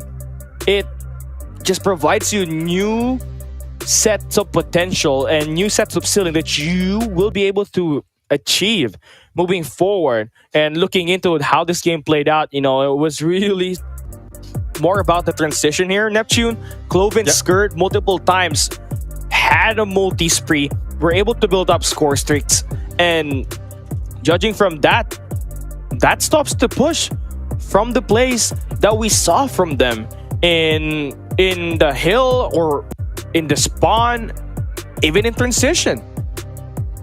Well, let's see though. And speaking of transition, we're going to have a little bit of transition as well in terms of casters, because we are going to welcome back Super Clark in a bit. Now, we've seen Stalwart Esports going against Street Gaming. That's 1-0, but Search and Destroy, it's a reset. It might be different, but there's just so much that they have proved. We still have so many, like with what the storyline that you are trying to go with, and even historically, it seems like Stalwart has a higher win percentage against Street Gaming. I mean, from their own region, yes, it might be different. They might have a change already before getting into the World Championship, but data is data. And if they can change that, I would be wowed, Kali. Yeah, that is going to be interesting as well. And I believe this is going to be the first time that we'll be able to see Coastal be played by these two squads. And for Street, their task here is to try to stop Jai as well as FDX, two of the more remarkable players that you're going to be able to play in this game. In Garena. And also, how do you stop Reef and Clove, right? Now, they are the double haymakers. And once they get up close, it can really get overwhelming, especially with Clove after that highlighting play that he did where he scored 48 kills in that map number 1. Definitely not the guy you want to mess around with. But hey, we have a new caster aboard. So we got Mr. Super Clark. Hey, what's up, man? Is it the first time we're going to be casting together? Yeah, this is the first time, bro. Man. I'm so excited to work with you, brother. But yeah, I agree with all of the things you are saying. And if you are hearing me stating or mentioning earlier that, you know, whatever you say, we're going to believe you. We believe in you. In fact, this is a believable performances that we are seeing right now from STALWART Esports, starting the war right away with 1-0. So let's see what's going to happen, how Street Gaming will be, you know, pulling things off to come back and tie up the scores. Okay, wait, what's happening here? I feel like the graphics are kind of an issue here. I almost thought that Street actually won that. I thought STALWART Esports won the round, but we look at it in the logo and it says Street actually is on the left side.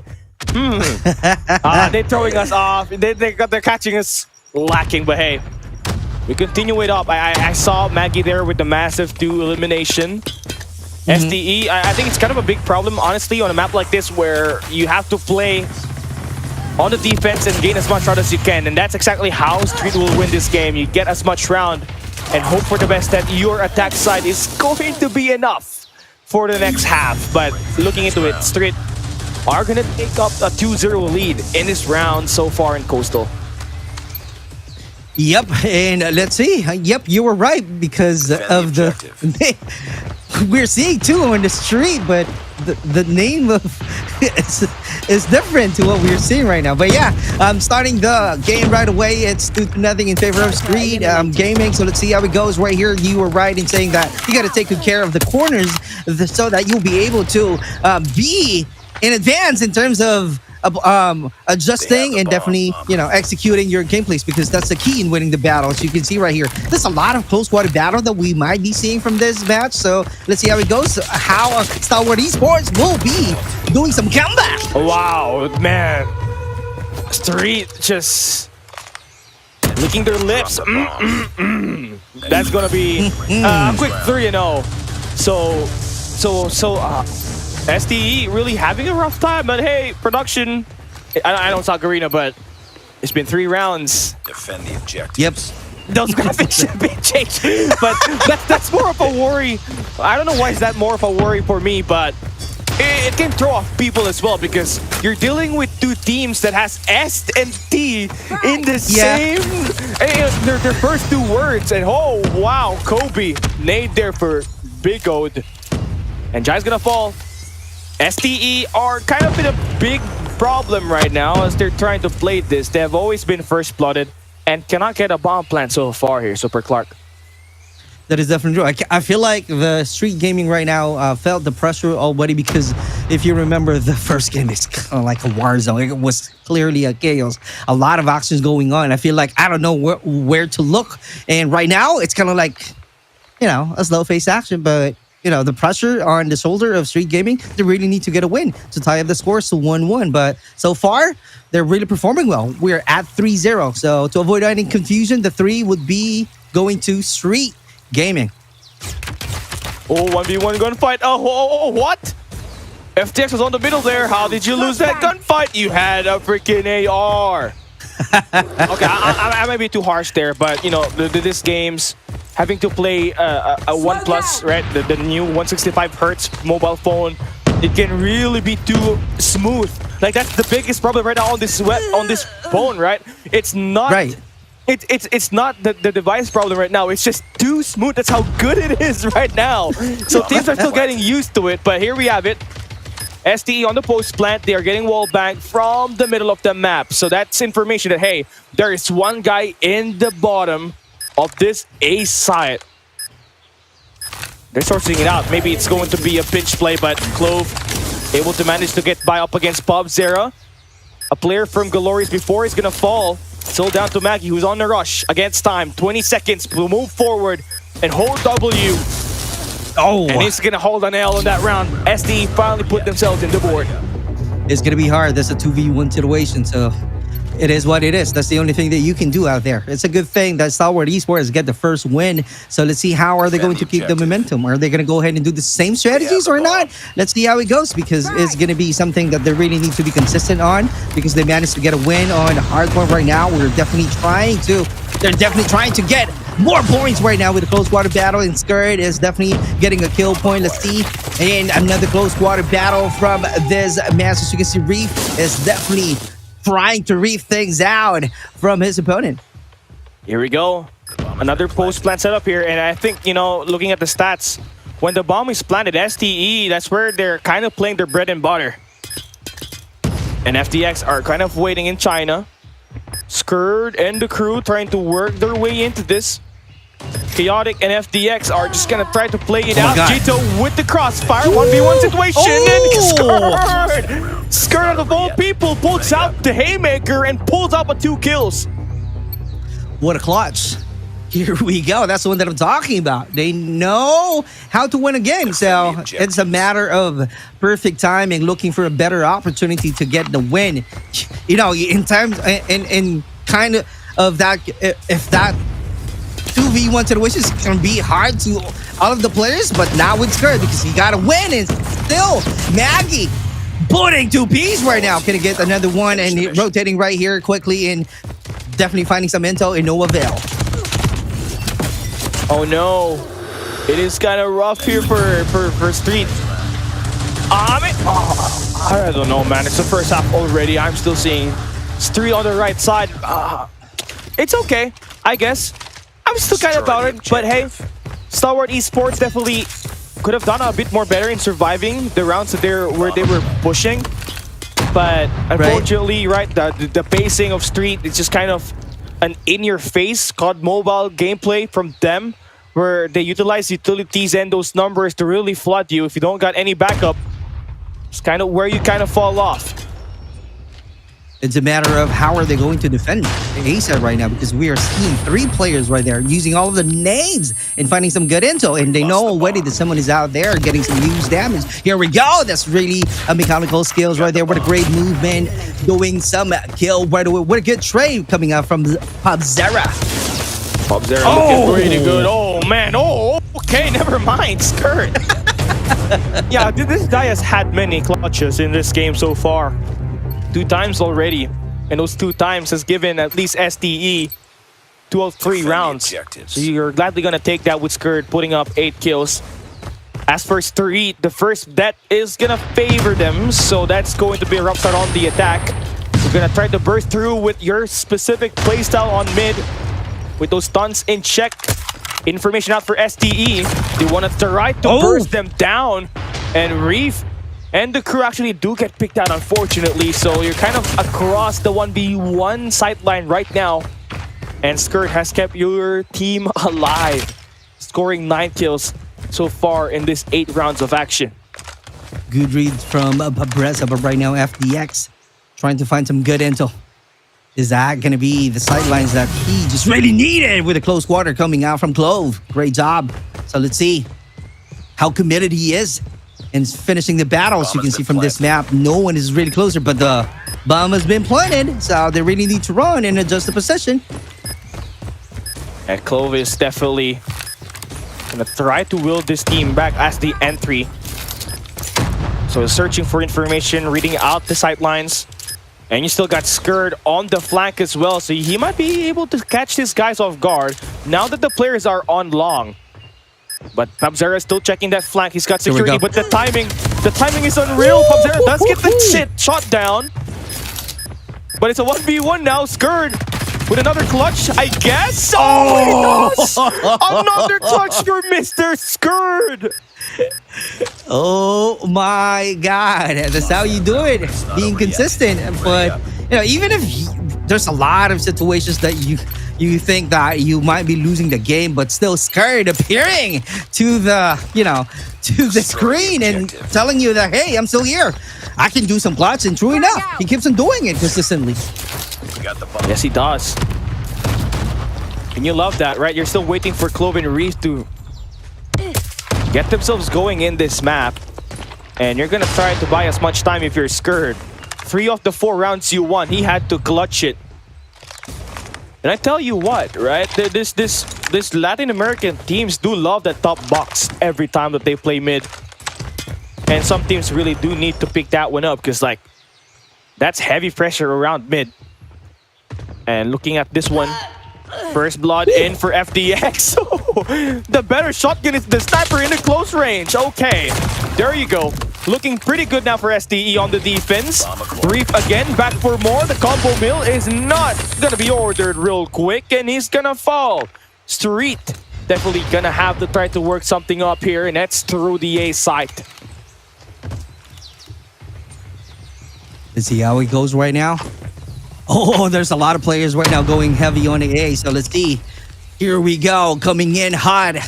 The STE, is that going to be the best decision? Is that going to be the one that they can take advantage of? Rotation being made already, pushing in. What a great movement, but not enough. Street, Kyoto is the one trying to survive longer. Here we go. That's the advantage in terms of position and getting a win. Woo. No clutch there if Skirt is not alive. So Street will definitely take that. So that's really the challenge here. At the moment, when you're on the attack side, that's where you're kind of falling out. For these two teams, they just kind of prefer the defense more. First blood not going to be into play for STE there on the climb up on the top box on mid. But they got information that it's a heavy mid push. So now for Reef, it's his time to shine. What does he have? He buys his teammates some utilities to stun those players. It's Reef who finds 2, and it's Skirt to get the second again. He's got ice in his veins. Whenever the team needs a push, he does provide that attack power. 13 kills now. That's the highest in the lobby. Oh, this is going to be interesting. GTO, the only player. That's going to be hard for him. He just really needs to really find a good position to where he can take the advantage of the sidelines. If not, it's clearly on the side of STALWART Esports. Here we go. It's going to be quite rough here. It's a 1v3 situation for Jito. 58 seconds remaining here. Ooh, okay, yeah, just only one. SD is going to take that one home, and there you go. I feel like there's got to have to be an overtime here. LATAM teams do love their Combine a lot, as well as their Coastal. So we saw earlier, New Gen Ninjas actually going up against Amigos on Coastal, and it had to go to double overtime. So that says a lot on the plays that this LATAM teams put a lot into this map right now. Adapting is the key, and mastery of the map is the one thing that they really need to have added to one of their playstyles, because if not, it might be difficult for them. But right now, we are playing in a World Championship, so this is going to be a different story to where they really need to level up and make sure that they can bring their A game. And speaking of the A game, right now we are tied at 5, so I don't know what's going on right now. What team that will be getting the win? We still have a minute to go, so let's see what's going to happen, because so far so good in terms of position. As you can see right here, mid control on the side of Street Gaming, hence, you know, the team name Street. Yeah, they love the Street so much. No pun intended there, Super Clark, but... Yeah, I know. Here they go. Right through the Street. It's Skirt that they have to push through. And Skirt, oh no, I may have cursed it, but he falls. But STE still got the info. And Clove is on the PKM. And FDX gonna pick up an upgrade here. Another hardware in his lineup, but unfortunately his teammates not able to stay alive. And Bob Sarah, 11 eliminations from him, and there you go. It's done. It's going to be hard right now. A lot of pressure on the side of STE. Now, how are they going to plan things out? Are they going to go ahead and be aggressive, or are they going to go ahead and, you know, still passive? As you can see, checking out a map already. They chose this to be on the B side 3 players and A side as well, just like to control on both sides. But in terms of Street Gaming, they're still taking good care of the position. That's the angle that they keep on winning, fighting against STALWART Esports. This might come quite a surprise here. Skurg. Oh! Yeah, just pick up, hit him quick. Get up fast. Chicka, pow! That's the first blood here for SDE. 6v5 on the score.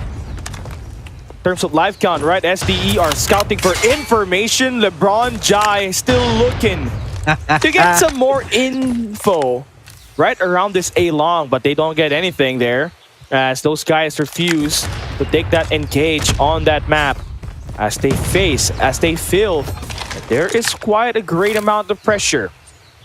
But does SDE know that there's a guy right through the bar right now? Because that could be the difference maker here. You try to swing around, and Bigot might be that person to turn this game around for Street, who is currently down by 1 round, but they are selling the fake. Look at that. 2 rounds to only 1 guy holding the A side at the moment here for STALWART Esports. Oh, that's going to be hard. Here we go. What a good rotation after checking and knowing that no one is on the mid lane. And just like that, they transition to the A and getting that win, being successful in executing the plan. But looking at it, that's going to be a 2v2 situation right now. It's all up to you. That's how you do it. Cheeto, oh no, 12 seconds remaining. They don't got enough time. They have to go. And FDX, oh, he clutches it. Overtime we go.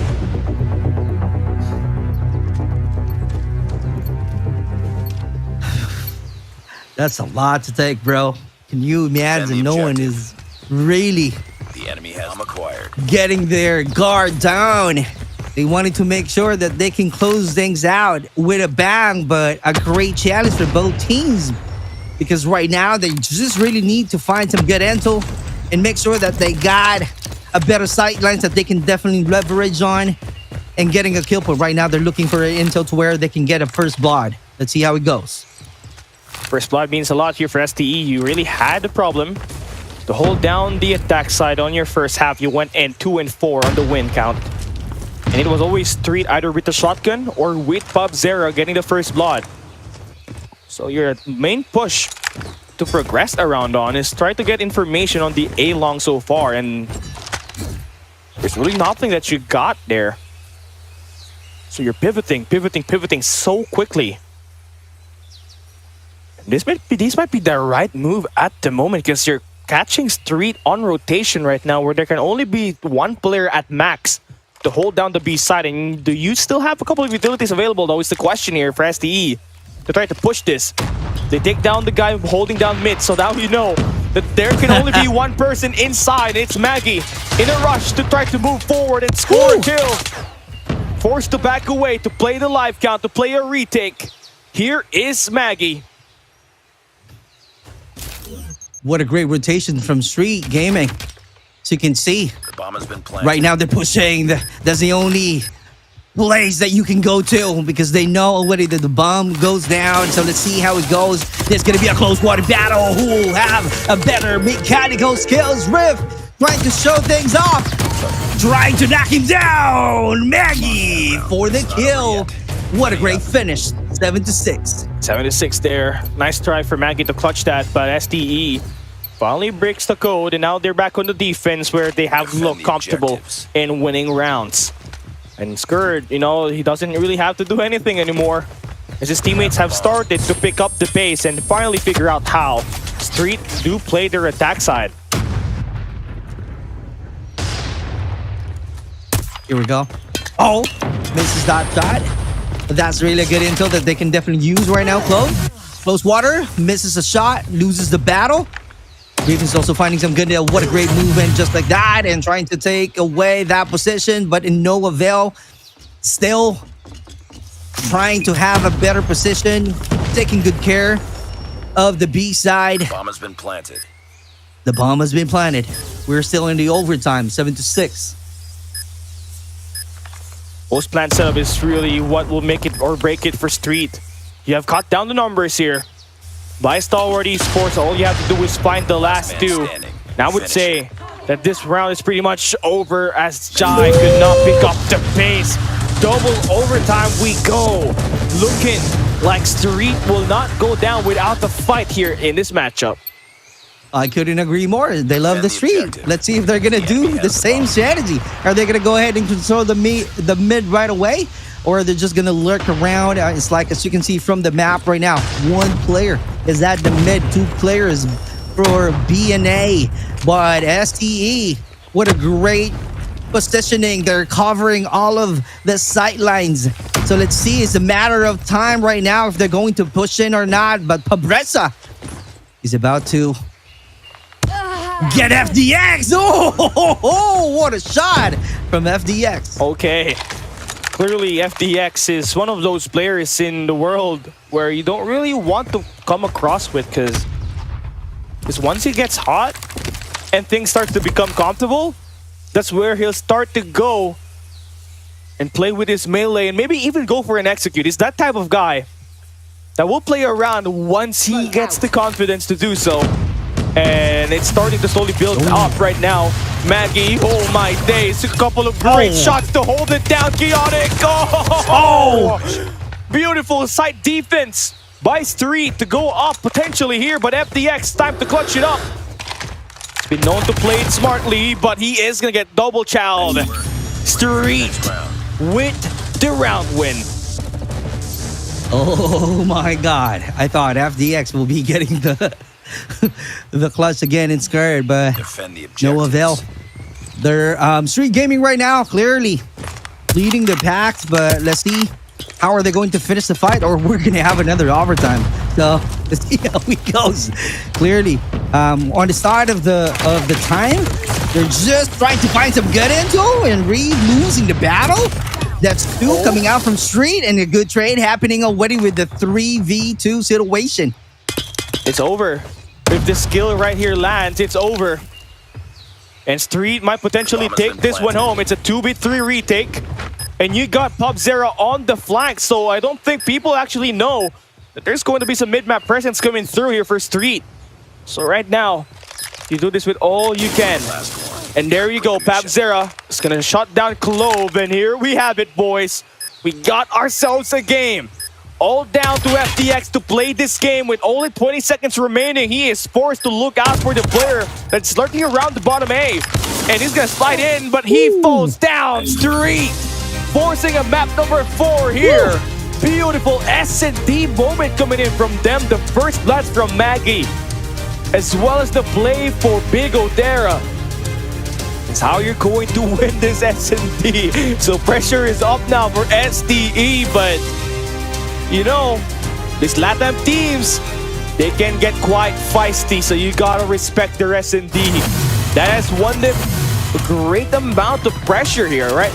You're now putting pressure on SDE to force themselves to play a bit more perfect in the coming rounds ahead. It's all up to you now. I can say the map control that we keep on seeing consistently from Street Gaming gave them the advantage of winning the overtimes. Although Scarred keeps on being consistent in getting a clutch for the team, but not enough, because at the very end we saw Street Gaming controlling the game, having a better position, having a good rotation, and because of that mind games that they created from the map, they ended up having the scores to tie at 1.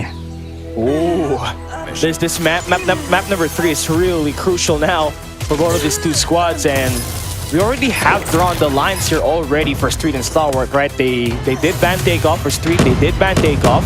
Stalwart are gonna force out the raid, so now you're going to be able to play a crossfire moving forward.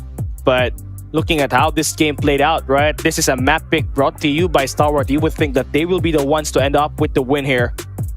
Unfortunately, not going to be the case, as they are gonna fall behind. So Street is gonna have a massive play coming in from their sniper play. Pobreza absolutely on that last round where he was kind of the one leaking out from that A side, that B side, right? That mid-map presence that he's got to clutch it up, forcing STE to fall down and lose a map here in this best of 5 series. But it's a long game ahead. right? You got 4 more maps. You got 3 more maps potentially in this game should it go the long distance, but you want to focus on the map ahead first, and we're moving on to a Crossfire up next. And one of the key signatures that we've seen your boys from Stalwart Esports play. They played it up against Bear, and we saw what happened. It was a 3-0 sweep. We never really had an opportunity to see Street Gaming play Crossfire yet, as it was banned by TLE Esports earlier, but you know for sure that they will be coming out swinging on this Crossfire map. So despite STE having the most repetitions in the world stage or in the grandest stage, you're still dealing with another playstyle that you are not accustomed to. So you have to be able to adapt and win out, you know, the mind games in there, the conditioning that you'll be able to play. But here we go. Super Clark Crossfire in the mix. All right. This is going to be an interesting match. We are tied at 1. Crossfire is the map. So let's see how they're going to have some, you know, initial lockdown by using the sniper. Who knows? It depends on the role that they will be using for this battle. How are they going to control? How are they going to hold the mid map? Let's see. If there are a lot of utilities being used, like, you know, the smoke, are they going to go ahead and do some counter? Are they going to have some score streaks that they can definitely take advantage of, like the sentry gun, if they're going to use that one? Who knows, right? And let's see. I'm so interested in seeing how are they going to play in this map, because the Stalwart Esports right now, although they got the first win for the hard point and clearly dominating the slums map with 250 over 145, but loses the battle on S&D Coastal. But right now they just really need to exert a lot of effort, or maybe they can just gonna do the same thing on controlling the momentum that they've got already. But losing the battle in S&D, that's gonna be something that you might be questioning. Where's your energy right now? Where's your mind? As you can see, he's definitely thinking right there. So, yeah, they don't. I feel like, you know, they're kind of in the days. I mean, they only have a couple of days to move into Poland, right? Where I believe at least 8 hours of time difference that you're kind of to factor in. So a jet lag may be a factor for these teams, and more specifically for a team like Wolves, who just arrived in Poland yesterday, last night, 11 p.m. Central Central Europe time. So it's really rough, really rough for them to have those kind of factor in. But you may have been used enough already here if you're Stalwart Esports, right? But still, factors like that can do bother you at times, but that shouldn't be a big problem here. Hold on now, Reef. Don't give us that finger.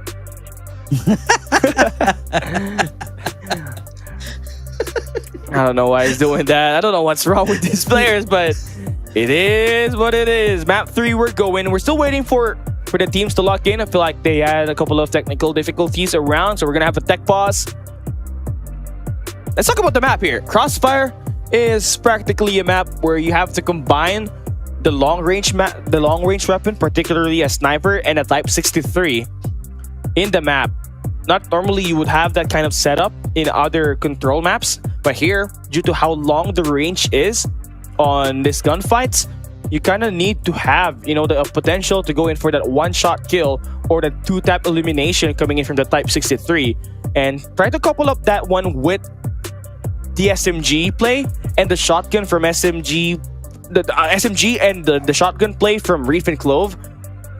That should be the, you know, the greatest recipe for you to create such disaster for Street in terms of playing the respawn here in this control map. Well, I couldn't agree more. That's the pinch. Like, if they wanted to be aggressive right off the bat, they can just, you know, target the A site and sending 3 players to push the site directly using smokes to cover, like, you know, behind the bus. It's going to be depending on their place, whatever the plan that they have already in playing this control mode. So it's a matter of momentum. It's a matter of how laser focused they are in winning this match. Okay, so that's definitely it. So while we're waiting for our game to start, right, let's talk about the other maps that have been played here by the other groups. For your information, Exclusive and Unmythic are going to a map number 5, so they'd be playing a coastal there. And on Group B, we just saw Wolves and Animus go down. and they played it, but Wolves win it 3-0. So no matter what the jet lag is, game is game, and they will move on to the upper finals. Now here we have it on Group D. You are watching it on the Garena Call of Duty mobile YouTube page. Your casters Kelly and Super Clark were on the board for the map number 3. We call it the swing game. Whoever wins this map gains the match point in this best of 5 series. Here we go. Street is going to be starting on the attack side, while Stalwart Esports will look to try to push their way up in the spawns on the attack.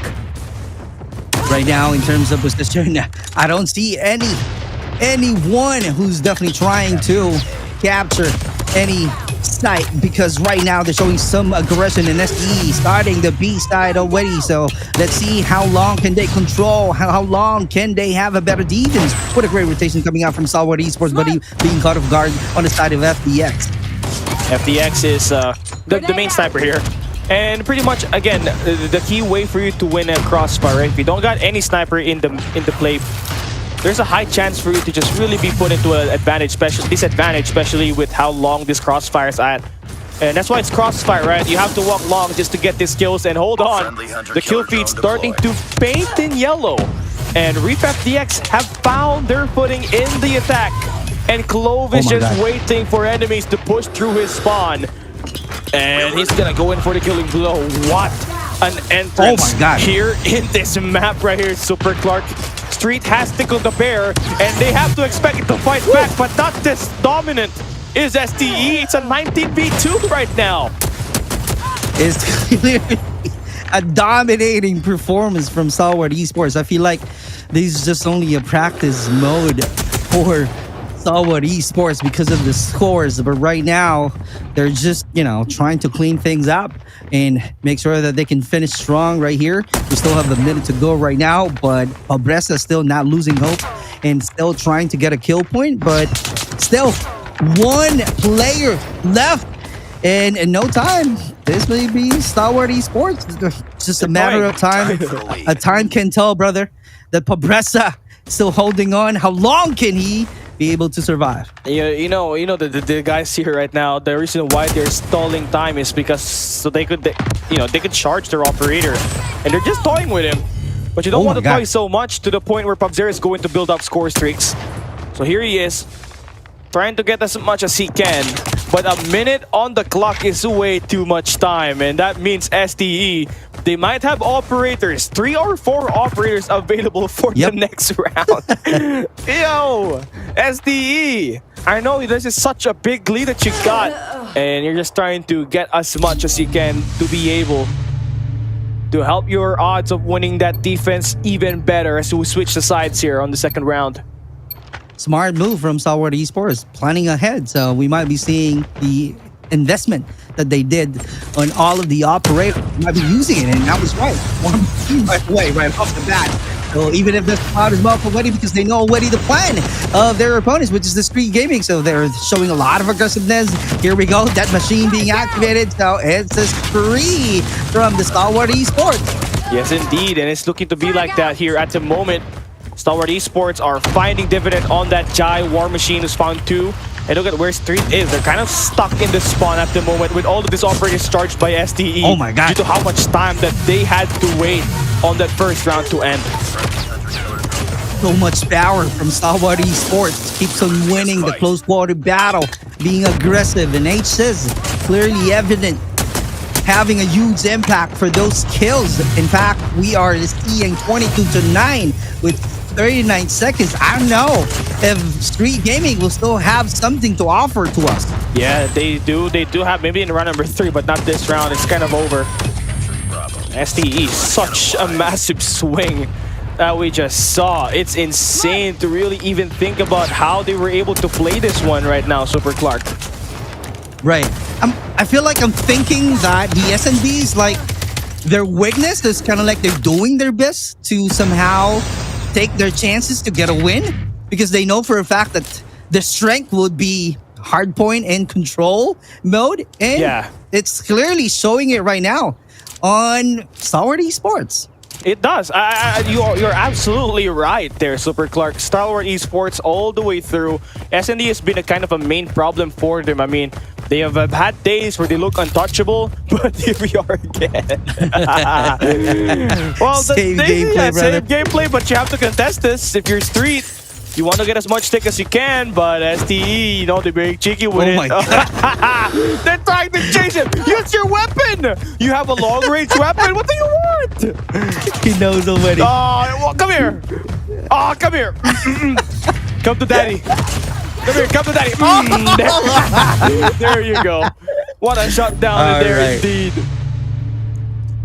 That's a fun game to watch from STALWART Esports. So let's see how he goes right now. So we are seeing some operators being available to Street Gaming. So the question there, how are they going to definitely use it? Yeah, definitely. I feel like, you know, being a war machine in the hands of PUBZera, you have to open it up on the middle of the map just to stop the cross from happening. But they do invest in Sparrow here. Tropa Systems, maybe not. Just no connection coming in from Maggie Sparrow, so not really any value there. And that allows Reef to actually push up around Broken. But he does get shot down now. Street are taking position. So finally, we are seeing them a bit more braver in terms of trying to attack this spawn and put STE kind of in a misery right now. I couldn't agree more, and it's clearly evident that STALWART Esports right now needs to adjust because they're losing in terms of live count, but it's not really too far because our score is 23-20, so it's like a little effort that STE can be doing just to stay in the game. Oh, Rave! I don't know what's going on right now, but that's clearly a good position of Reef getting 2Ps, an easy 2Ps, brother. Yes, indeed. And it's starting to look like it's the beginning of the end here for Street if they do not stand this push. G2 has to pull out the Annihilator. Street are going to have to face the Death Machine, and they took down 2 operators. Great value out of that gunfights. And there you are starting to feel like you are your prime self. You are trying to take up space again and matching up that pace really well.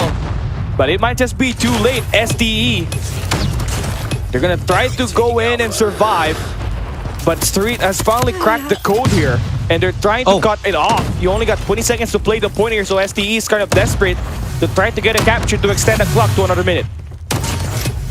Dude, even if you're seeing that they're desperate, but in terms of movement that I'm seeing from STALWART Esports, it shows a lot of confidence.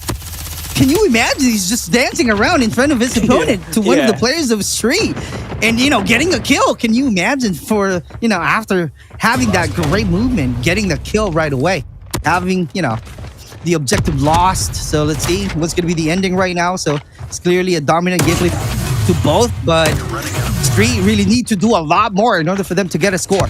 Yeah, I agree with that. It's a 5v5 situation now, and STE has a minute to play around with Big O. Unfortunately, why contest that with the SMG that might have cost you the round? You have the numbers live count advantage earlier, but now with that one out, it's a pretty much 3v3 situation. Jai's gonna try to clear up security. They're gonna slowly push up right through Broken. Now you have to solve the puzzle. Where could they be? Where could they go? And where do they even want to hold down that B side? PUBZera now brings out the War Machine after announcing themselves here in this Broken. Jai again there we go. Finds that kill. Can we see a sweep here? Totally possible. Skurd, although, will be shot down by a pistol. 20 seconds remaining. Jai on the gunfight across the map. He takes it down. Hunter is out, but Maggie has to pull out the Sparrow, so Street manages to get the win. Just extending the game. 2-1 is our score. But let's see what's going to happen now, because STALWART Esports had a taste of losing the battle, of losing a round, fighting against Street Gaming. So let's see if there will be any great changes or progress in terms of the performances of Street Gaming, because they got the momentum already, but who knows? STALWART Esports still hard to beat in this mode. Yeah, here we go.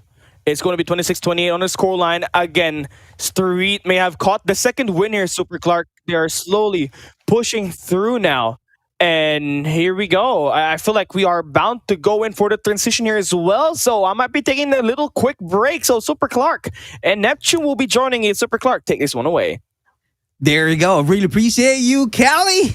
Great job right now that we are seeing from Street Gaming, but still losing the position usually from Stalwart Esports and rocking and getting the numbers down from Street Gaming. That's going to be something that they really need to take note of, because if not, that's going to be the end game. Although they got a 2-1 scores, but Stalwart Esports clearly dominating the match right away. Keeps on winning the close quarter battle inside with a great rotation. So let's see if Wraith will still be able to make it, but no avail, brother Neptune. Yeah, definitely. I mean, it seems like Stalwart Esports has a huge run earlier, but Street Gaming is fighting back. With 17 seconds remaining on the clock, stop as Alpha is being captured, and there goes the first tick. But unfortunately, they are losing lives, and Street will need to, well, cross the street. Pedestrian needs to be opened up. Otherwise, they will be run down by the Stalwart Esports truck that is steamrolling against them. Oh my God, operator. Clearly evident right there.